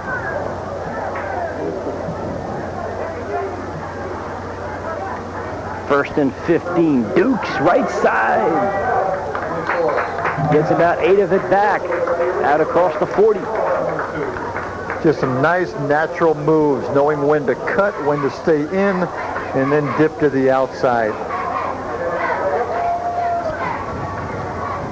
Credit that offensive line right here, too, to get him to the line of scrimmage, let him bounce to the outside. You know, you beat me to it there in giving credit to that line. I can't think of too many times, if any, that the ball carriers were caught in the backfield. Just the fumbling of the football is the only thing in that backfield. Mike Kinberg winds up to the left. Out of the eye. They're going to give it to Dukes. Through the line he goes. And that's a first down across midfield. What separates the good backs from the average back, Jack, the ability to get to the line of scrimmage and accelerate past the linebackers. And you have to have real good vision to do that. You can really enjoy watching Melvin Dukes run the football. Mike Sandy from Osceola, and also Brown from Boca Ciega. Those guys can tote the leather. Speaking of the Pirates, Boca Ciega is rolling. They're off to a good start. And the fullback. Powers, number 40, but he's hurt. He's down on the ground. Yeah, he took a shot there, the senior. Let's hope he's okay. Jack, you're right. DeJuan Brown from Boca Ciega is averaging about 11.5 per carry. And he's doing it all for Bogey. After tonight's game, you know, I expect Melvin Dukes and Mike Sandy to be around or over 500 yards after 3 football games. They're going to have some stats. The clock continues to run. 7:50 to go in this contest. Out of the eye, Taylor to Dukes. He's stuck. You could hear that a mile away. Greg Lewis, number 21. He's been exciting tonight. Great hit, Greg Lewis. Picture perfect. And Melvin didn't appreciate that one, I'm sure. Now, one of the linemen in orange is saying to Melvin, sorry, Melvin. I missed him. We call that lookout block. He's one tough individual, though. But that happens. You're going to get some people who guess right. Ford and Zumagala, the receivers to the bottom right of your screen. Taylor on 3rd and 11. Triple receivers. He rolls this way and looks. Squares and lofts a duck. It is complete to Zumagala, and that's a first down. That wasn't pretty, but it got there.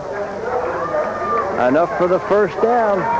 They tried that play again. They're going to sprint out, reverse out to the 2 receiver side. Here he slips, throws a helicopter, but it's complete. Well, we've seen that formation about a dozen times tonight, and that's one of the plays off of it, and it's complete. A little more conventional set now out of the eye. Powers and Dukes. On first down, it is Melvin Dukes. Dances through the left side for 10 more across the 25.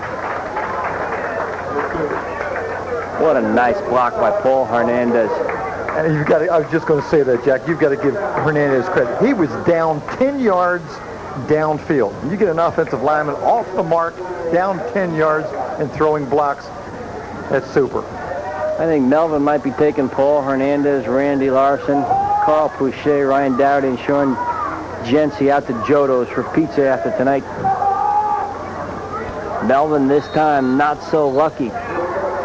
Picks up about 3 after the 23-yard line.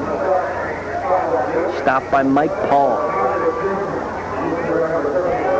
Warhawks keep the clock running. Just a basic power play. Every now and then, if Avery will stick it in Dukes' stomach and then pull it out and try to turn the corner, that may take some pressure off that block on that defensive end.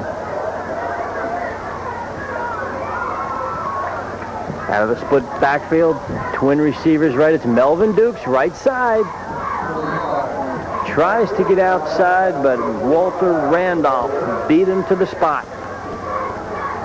Short gain, maybe a yard or 2, and Melvin Dukes has got to be tired. He's down on the field. That's not the first time tonight I've seen him really make an ill-advised move. He tried to outrun the Gladiators to the outside. There wasn't much there, and he's got to run north and south or he will get hurt. And here's a scary moment if you're a Warhawk fan. Melvin Dukes is down on his back. And the coaching staff is going to come out and take a look at him. We're going to take a short timeout. We'll be right back.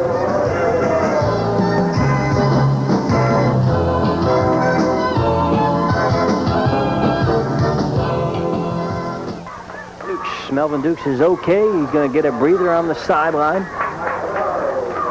Trying the right side. The Warhawk ball carrier picks up about 3 or 4 yards.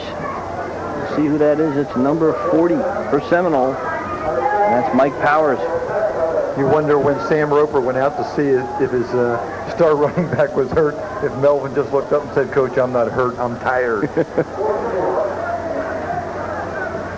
Well, we don't see Melvin getting any special attention. He's over at the water cooler. He's done his work tonight. 4 touchdowns, over 200 yards rushing. Clock is stop of 4:29 to go.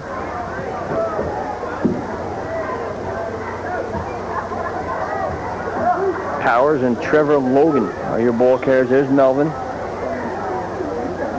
He's had a busy night. 4th down, 5. It's Logan. He's tripped up. It's not going to be enough for a first down, so the Gladiators will take over. Sean Woodard made a nice stop of Trevor Logan.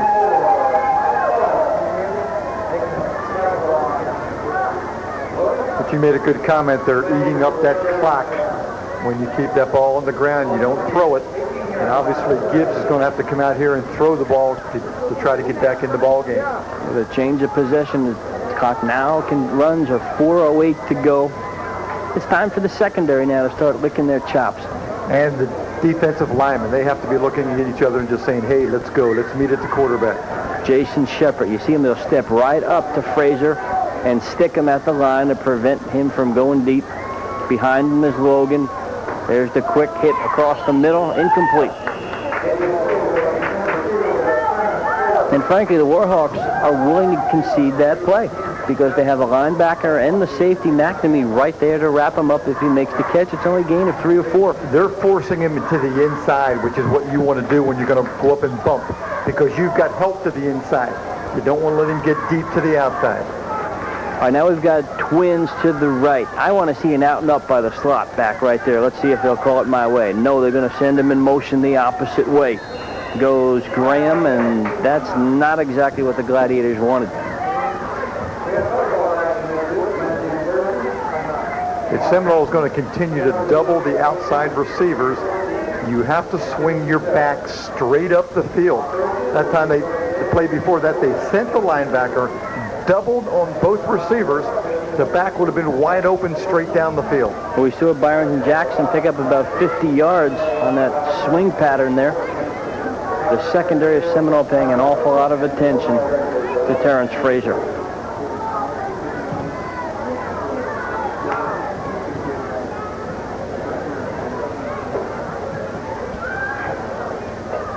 It's time for Al Davis to reach deep into his bag of tricks. Come up with some long plays. There you see Coach Davis and his group of assistants. Al does a good job over there in his second year. And the timeout is called by Gibbs. See their offensive coordinator, Dave Kleppe, will go out on the field now and talk to the offensive team. I'm still looking for Frazier to run the deep post. Now slots are on the out and up the sideline, see if they can fool the safety. Some slightly damp but very happy cheerleaders celebrating this game. Seminoles on top 27-14. There's 3:46 to go in the game.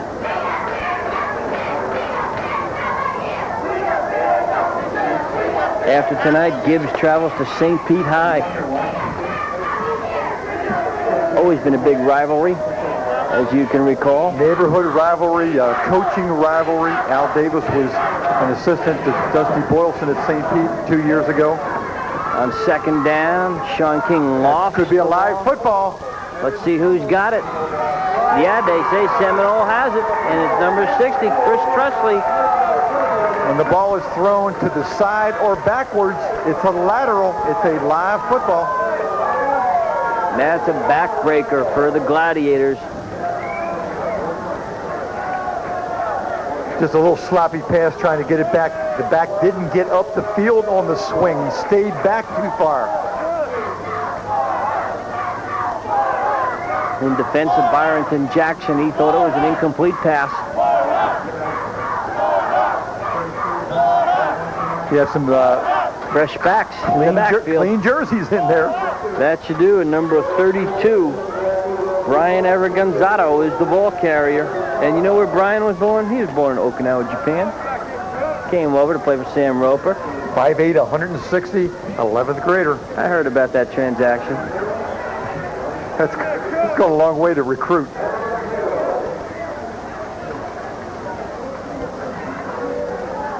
Second down, 9 for the Warhawks. Out of the eye. Kinberg, the fullback. Same ball carrier, Brian Aragonzato, and he's down to the 5-yard line. And again, that offensive line is really getting off the mark. That was a nice-looking hole. Good acceleration up inside. Ron Fluker, and there you see big number 64, Paul Hernandez. At 268, playing both ways. He's a strong boy. He's going to be a tired boy at the end of this night, too.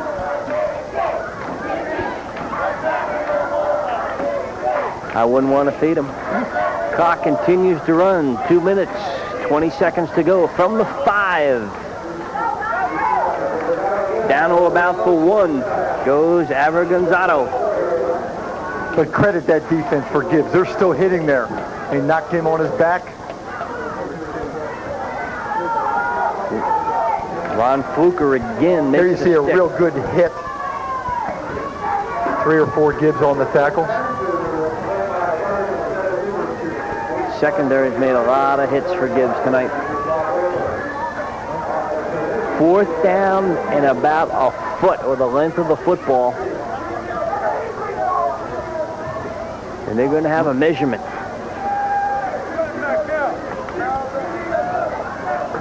Stops the clock at 2:11. Next week, we're going back to Boca Ciega. And for the first time this year, we're going to see the Largo Packers come to see Boca Ciega. That should be a good contest. Right, crucial district game. There are 3 people right now, Dunedin, Largo, and Boca Ciega, that look to be the front runners in that district. Out of the eye on 4th and inches. Taylor is going to keep. He's wide open. He's going to walk in. Easy. Touchdown. Avery Taylor puts the ball on his hip. They've been setting that play up all night. All night. He's kept a good play action every time he's handed the ball off.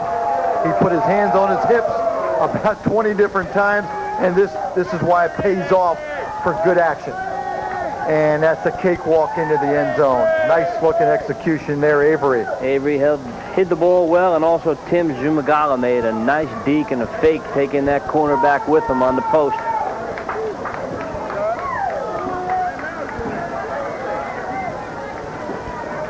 And so this one's over before it's over. 1:46 to go. Kevin McNamee for the extra point attempt. Got his leg into that one. It's 33-14 Warhawks.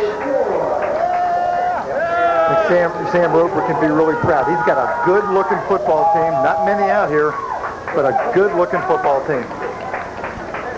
Al Davis can find some way to shore up that defense. He also has a comer.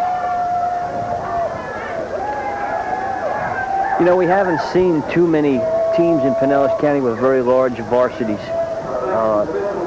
Jim, I think we've seen 6 teams this year, and I think about 40 players is the most we've seen. Conversely, the Riverview Rams came up here to Seminole last week with 82 players and a band of over 400 students. I think it has a lot to do with the number of high schools that they have down there, Jack. We're up to 15 high schools in Pinellas County, and it starts to thin out the number of athletes that you have in this area. Good point. Chris Trusley with his 7th kickoff, and he's done a great job tonight from the 6-yard line. Byronton Jackson is still loose. He's been a water bug tonight. He's been a bright spot for Coach Alvin Davis. He's got great presence on the field, great vision where he can see the entire field and no fear. He cuts it any time. Here he sets it up, catches the ball, sets it up inside, and then goes to the right. Then he gets outside and then starts to look. His eyes are up, he cuts, he's looking, he's accelerating. Good looking runner. That's exciting. Sean King rolls, he's under duress. It's complete. Ron Fluker. And he's flipped at about the 36-yard line. Nice tackle by Trevor Logan. Ronnie's okay. Fans kind of enjoyed it. Good looking hit, Trevor. 5'10", 167, 11th grader. He'll be back. Gladiators move the chains. Officials timeout. Get the chain gang set. Clock stopped at 1:04 in the game. I'm sure the Gladiators would like to get in one more time. Only a single back. King rolls right. Couple out patterns, a run. And that was anybody's football.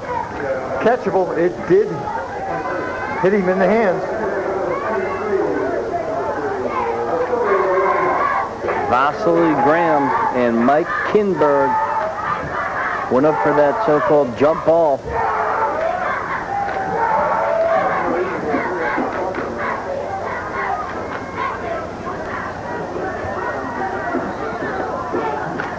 It's going to be a nice feeling here Monday at Seminole. Football team walking in school being 2-1. Here you see about a 5-step drop, little roll, gets it up in the air, and catchable. There's going to be a penalty against the Gladiators. And that was Brian Merrill who went up for that jump ball, 6-footer. He had a shot at it.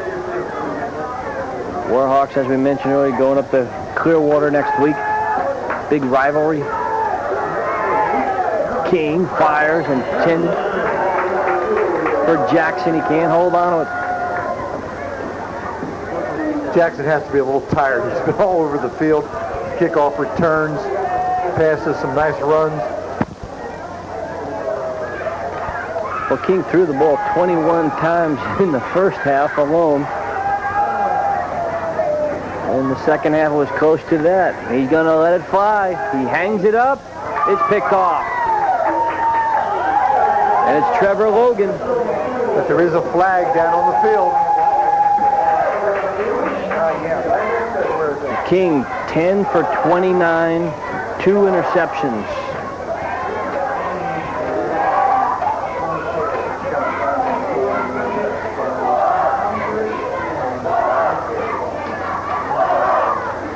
You know, we had a real tragedy this week, Coach, at your high school, at St. Pete High, where one of the students shot and killed themselves. That's a tragedy for you young folks. You might want to give a call to the Suicide Prevention Hotline here in Pinellas County. Social workers at the school. Call Rudolph Bradley. Very tough, emotional time for the students, the family, to have to deal with, and our hearts go out to them. Very tragic situation. The students handled it well at St. Pete High, but you're absolutely right. And also another student, Cuthbert St. John Jr., also killed 2 students in high school. Such a waste. Our hearts go out to you, folks. King looks, he's going to keep, he's got running room. And there's a clip.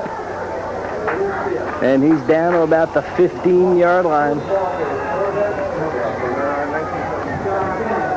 There's 19 seconds remaining in this game, and the Gladiators desperately want to get in. They're playing for pride here. Just one more time. I'm impressed with Sean King, Jack. He's a sophomore, throws the ball well, has a lot of guts, ran the ball that time, and it would have been easy just to fall down with 19 seconds to go. But then you're right, they want to score. Trustley and Pouchet will come in. Melvin Dukes and Sumagala will come out. Melvin was even in there playing a little defense. Everybody getting some time. That's going to be a good feeling for the Seminole Warhawks, as you mentioned, to be 2-1 Monday. Program has had its ups and downs. They need a break early in the year.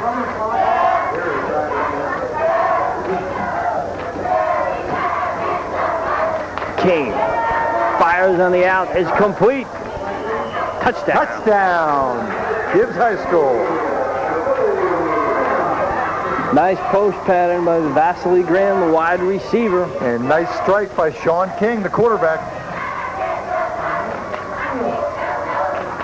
Obviously, he's throwing against a second unit, but he's hanging in there, throwing a nice-looking pass. Sean, the slingshot King. He's either going to develop into a great passer or have a sore arm by the end of the season. I tell you what. He throws darts, going for 2. Straight up the gut. I don't know. Not in the end zone, so our score is 34-20. So again, the Gladiators come up with 20 points of offense, but again, they give up 30-plus points on defense. Offensively, they can move the football, you're right, and defensively, they have to find something to shore it up.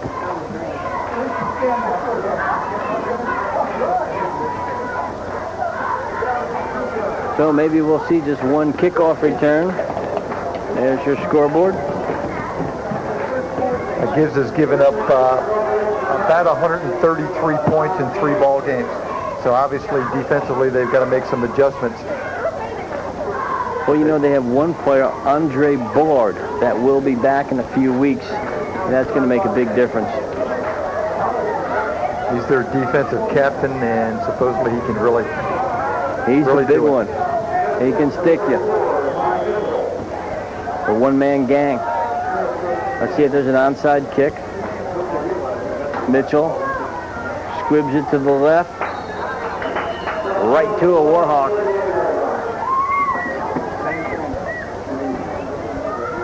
So Seminole will probably have one snap. Let's see if Avery Taylor will fall on the ball and call it a game. That would be a wise thing to do. You don't want to get anybody hurt, especially your starting quarterback.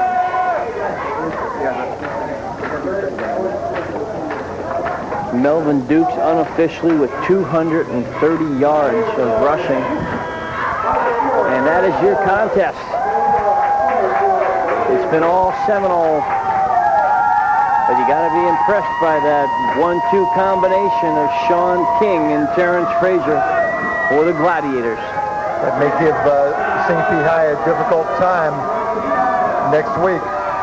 All right, we'll be down on the field and have a word with our victorious coach, Sam Roper.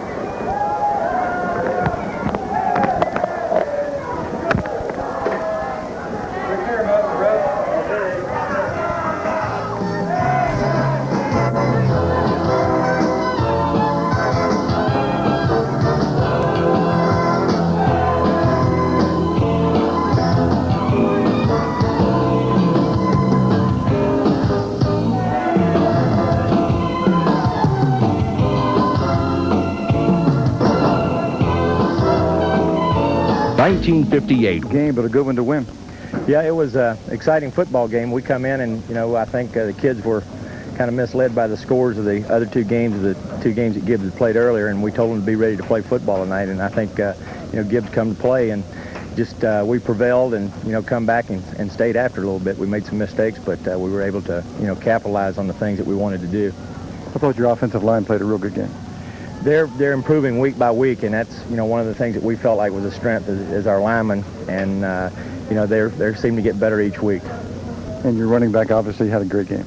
Melvin had a great game. I think he's he's one of the best running backs I've ever been around, and I'm still not sure he's had the best game yet. I hope not. I know that we've got 7 more ball games to go, and we're looking forward to those. We've got to play them one at a time, and we're just happy to be winning right now.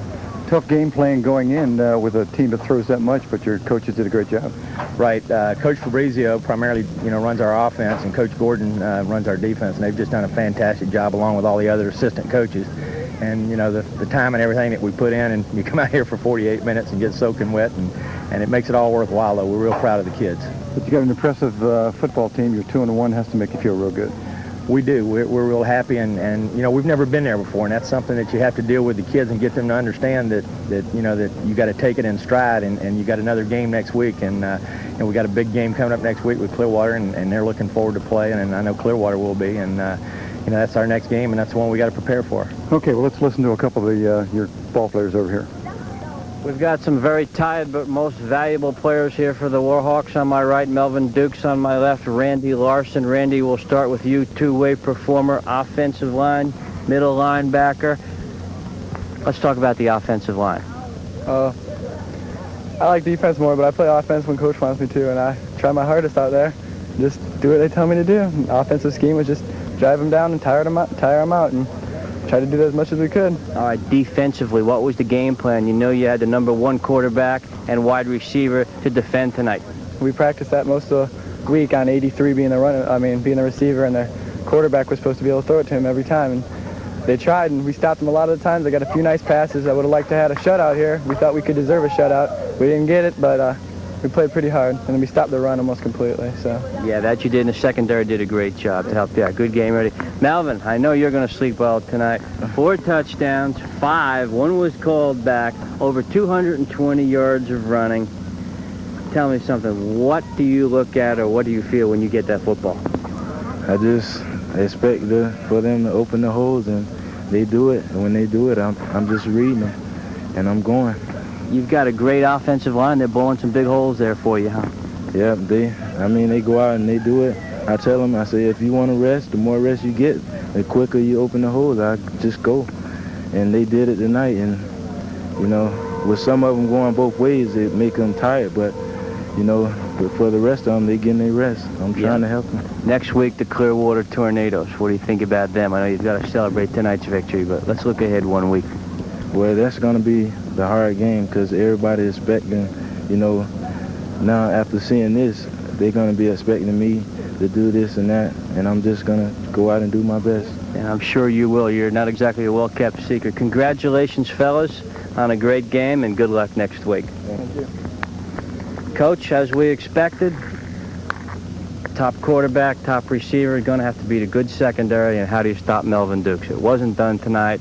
Seminole Warhawks rolled.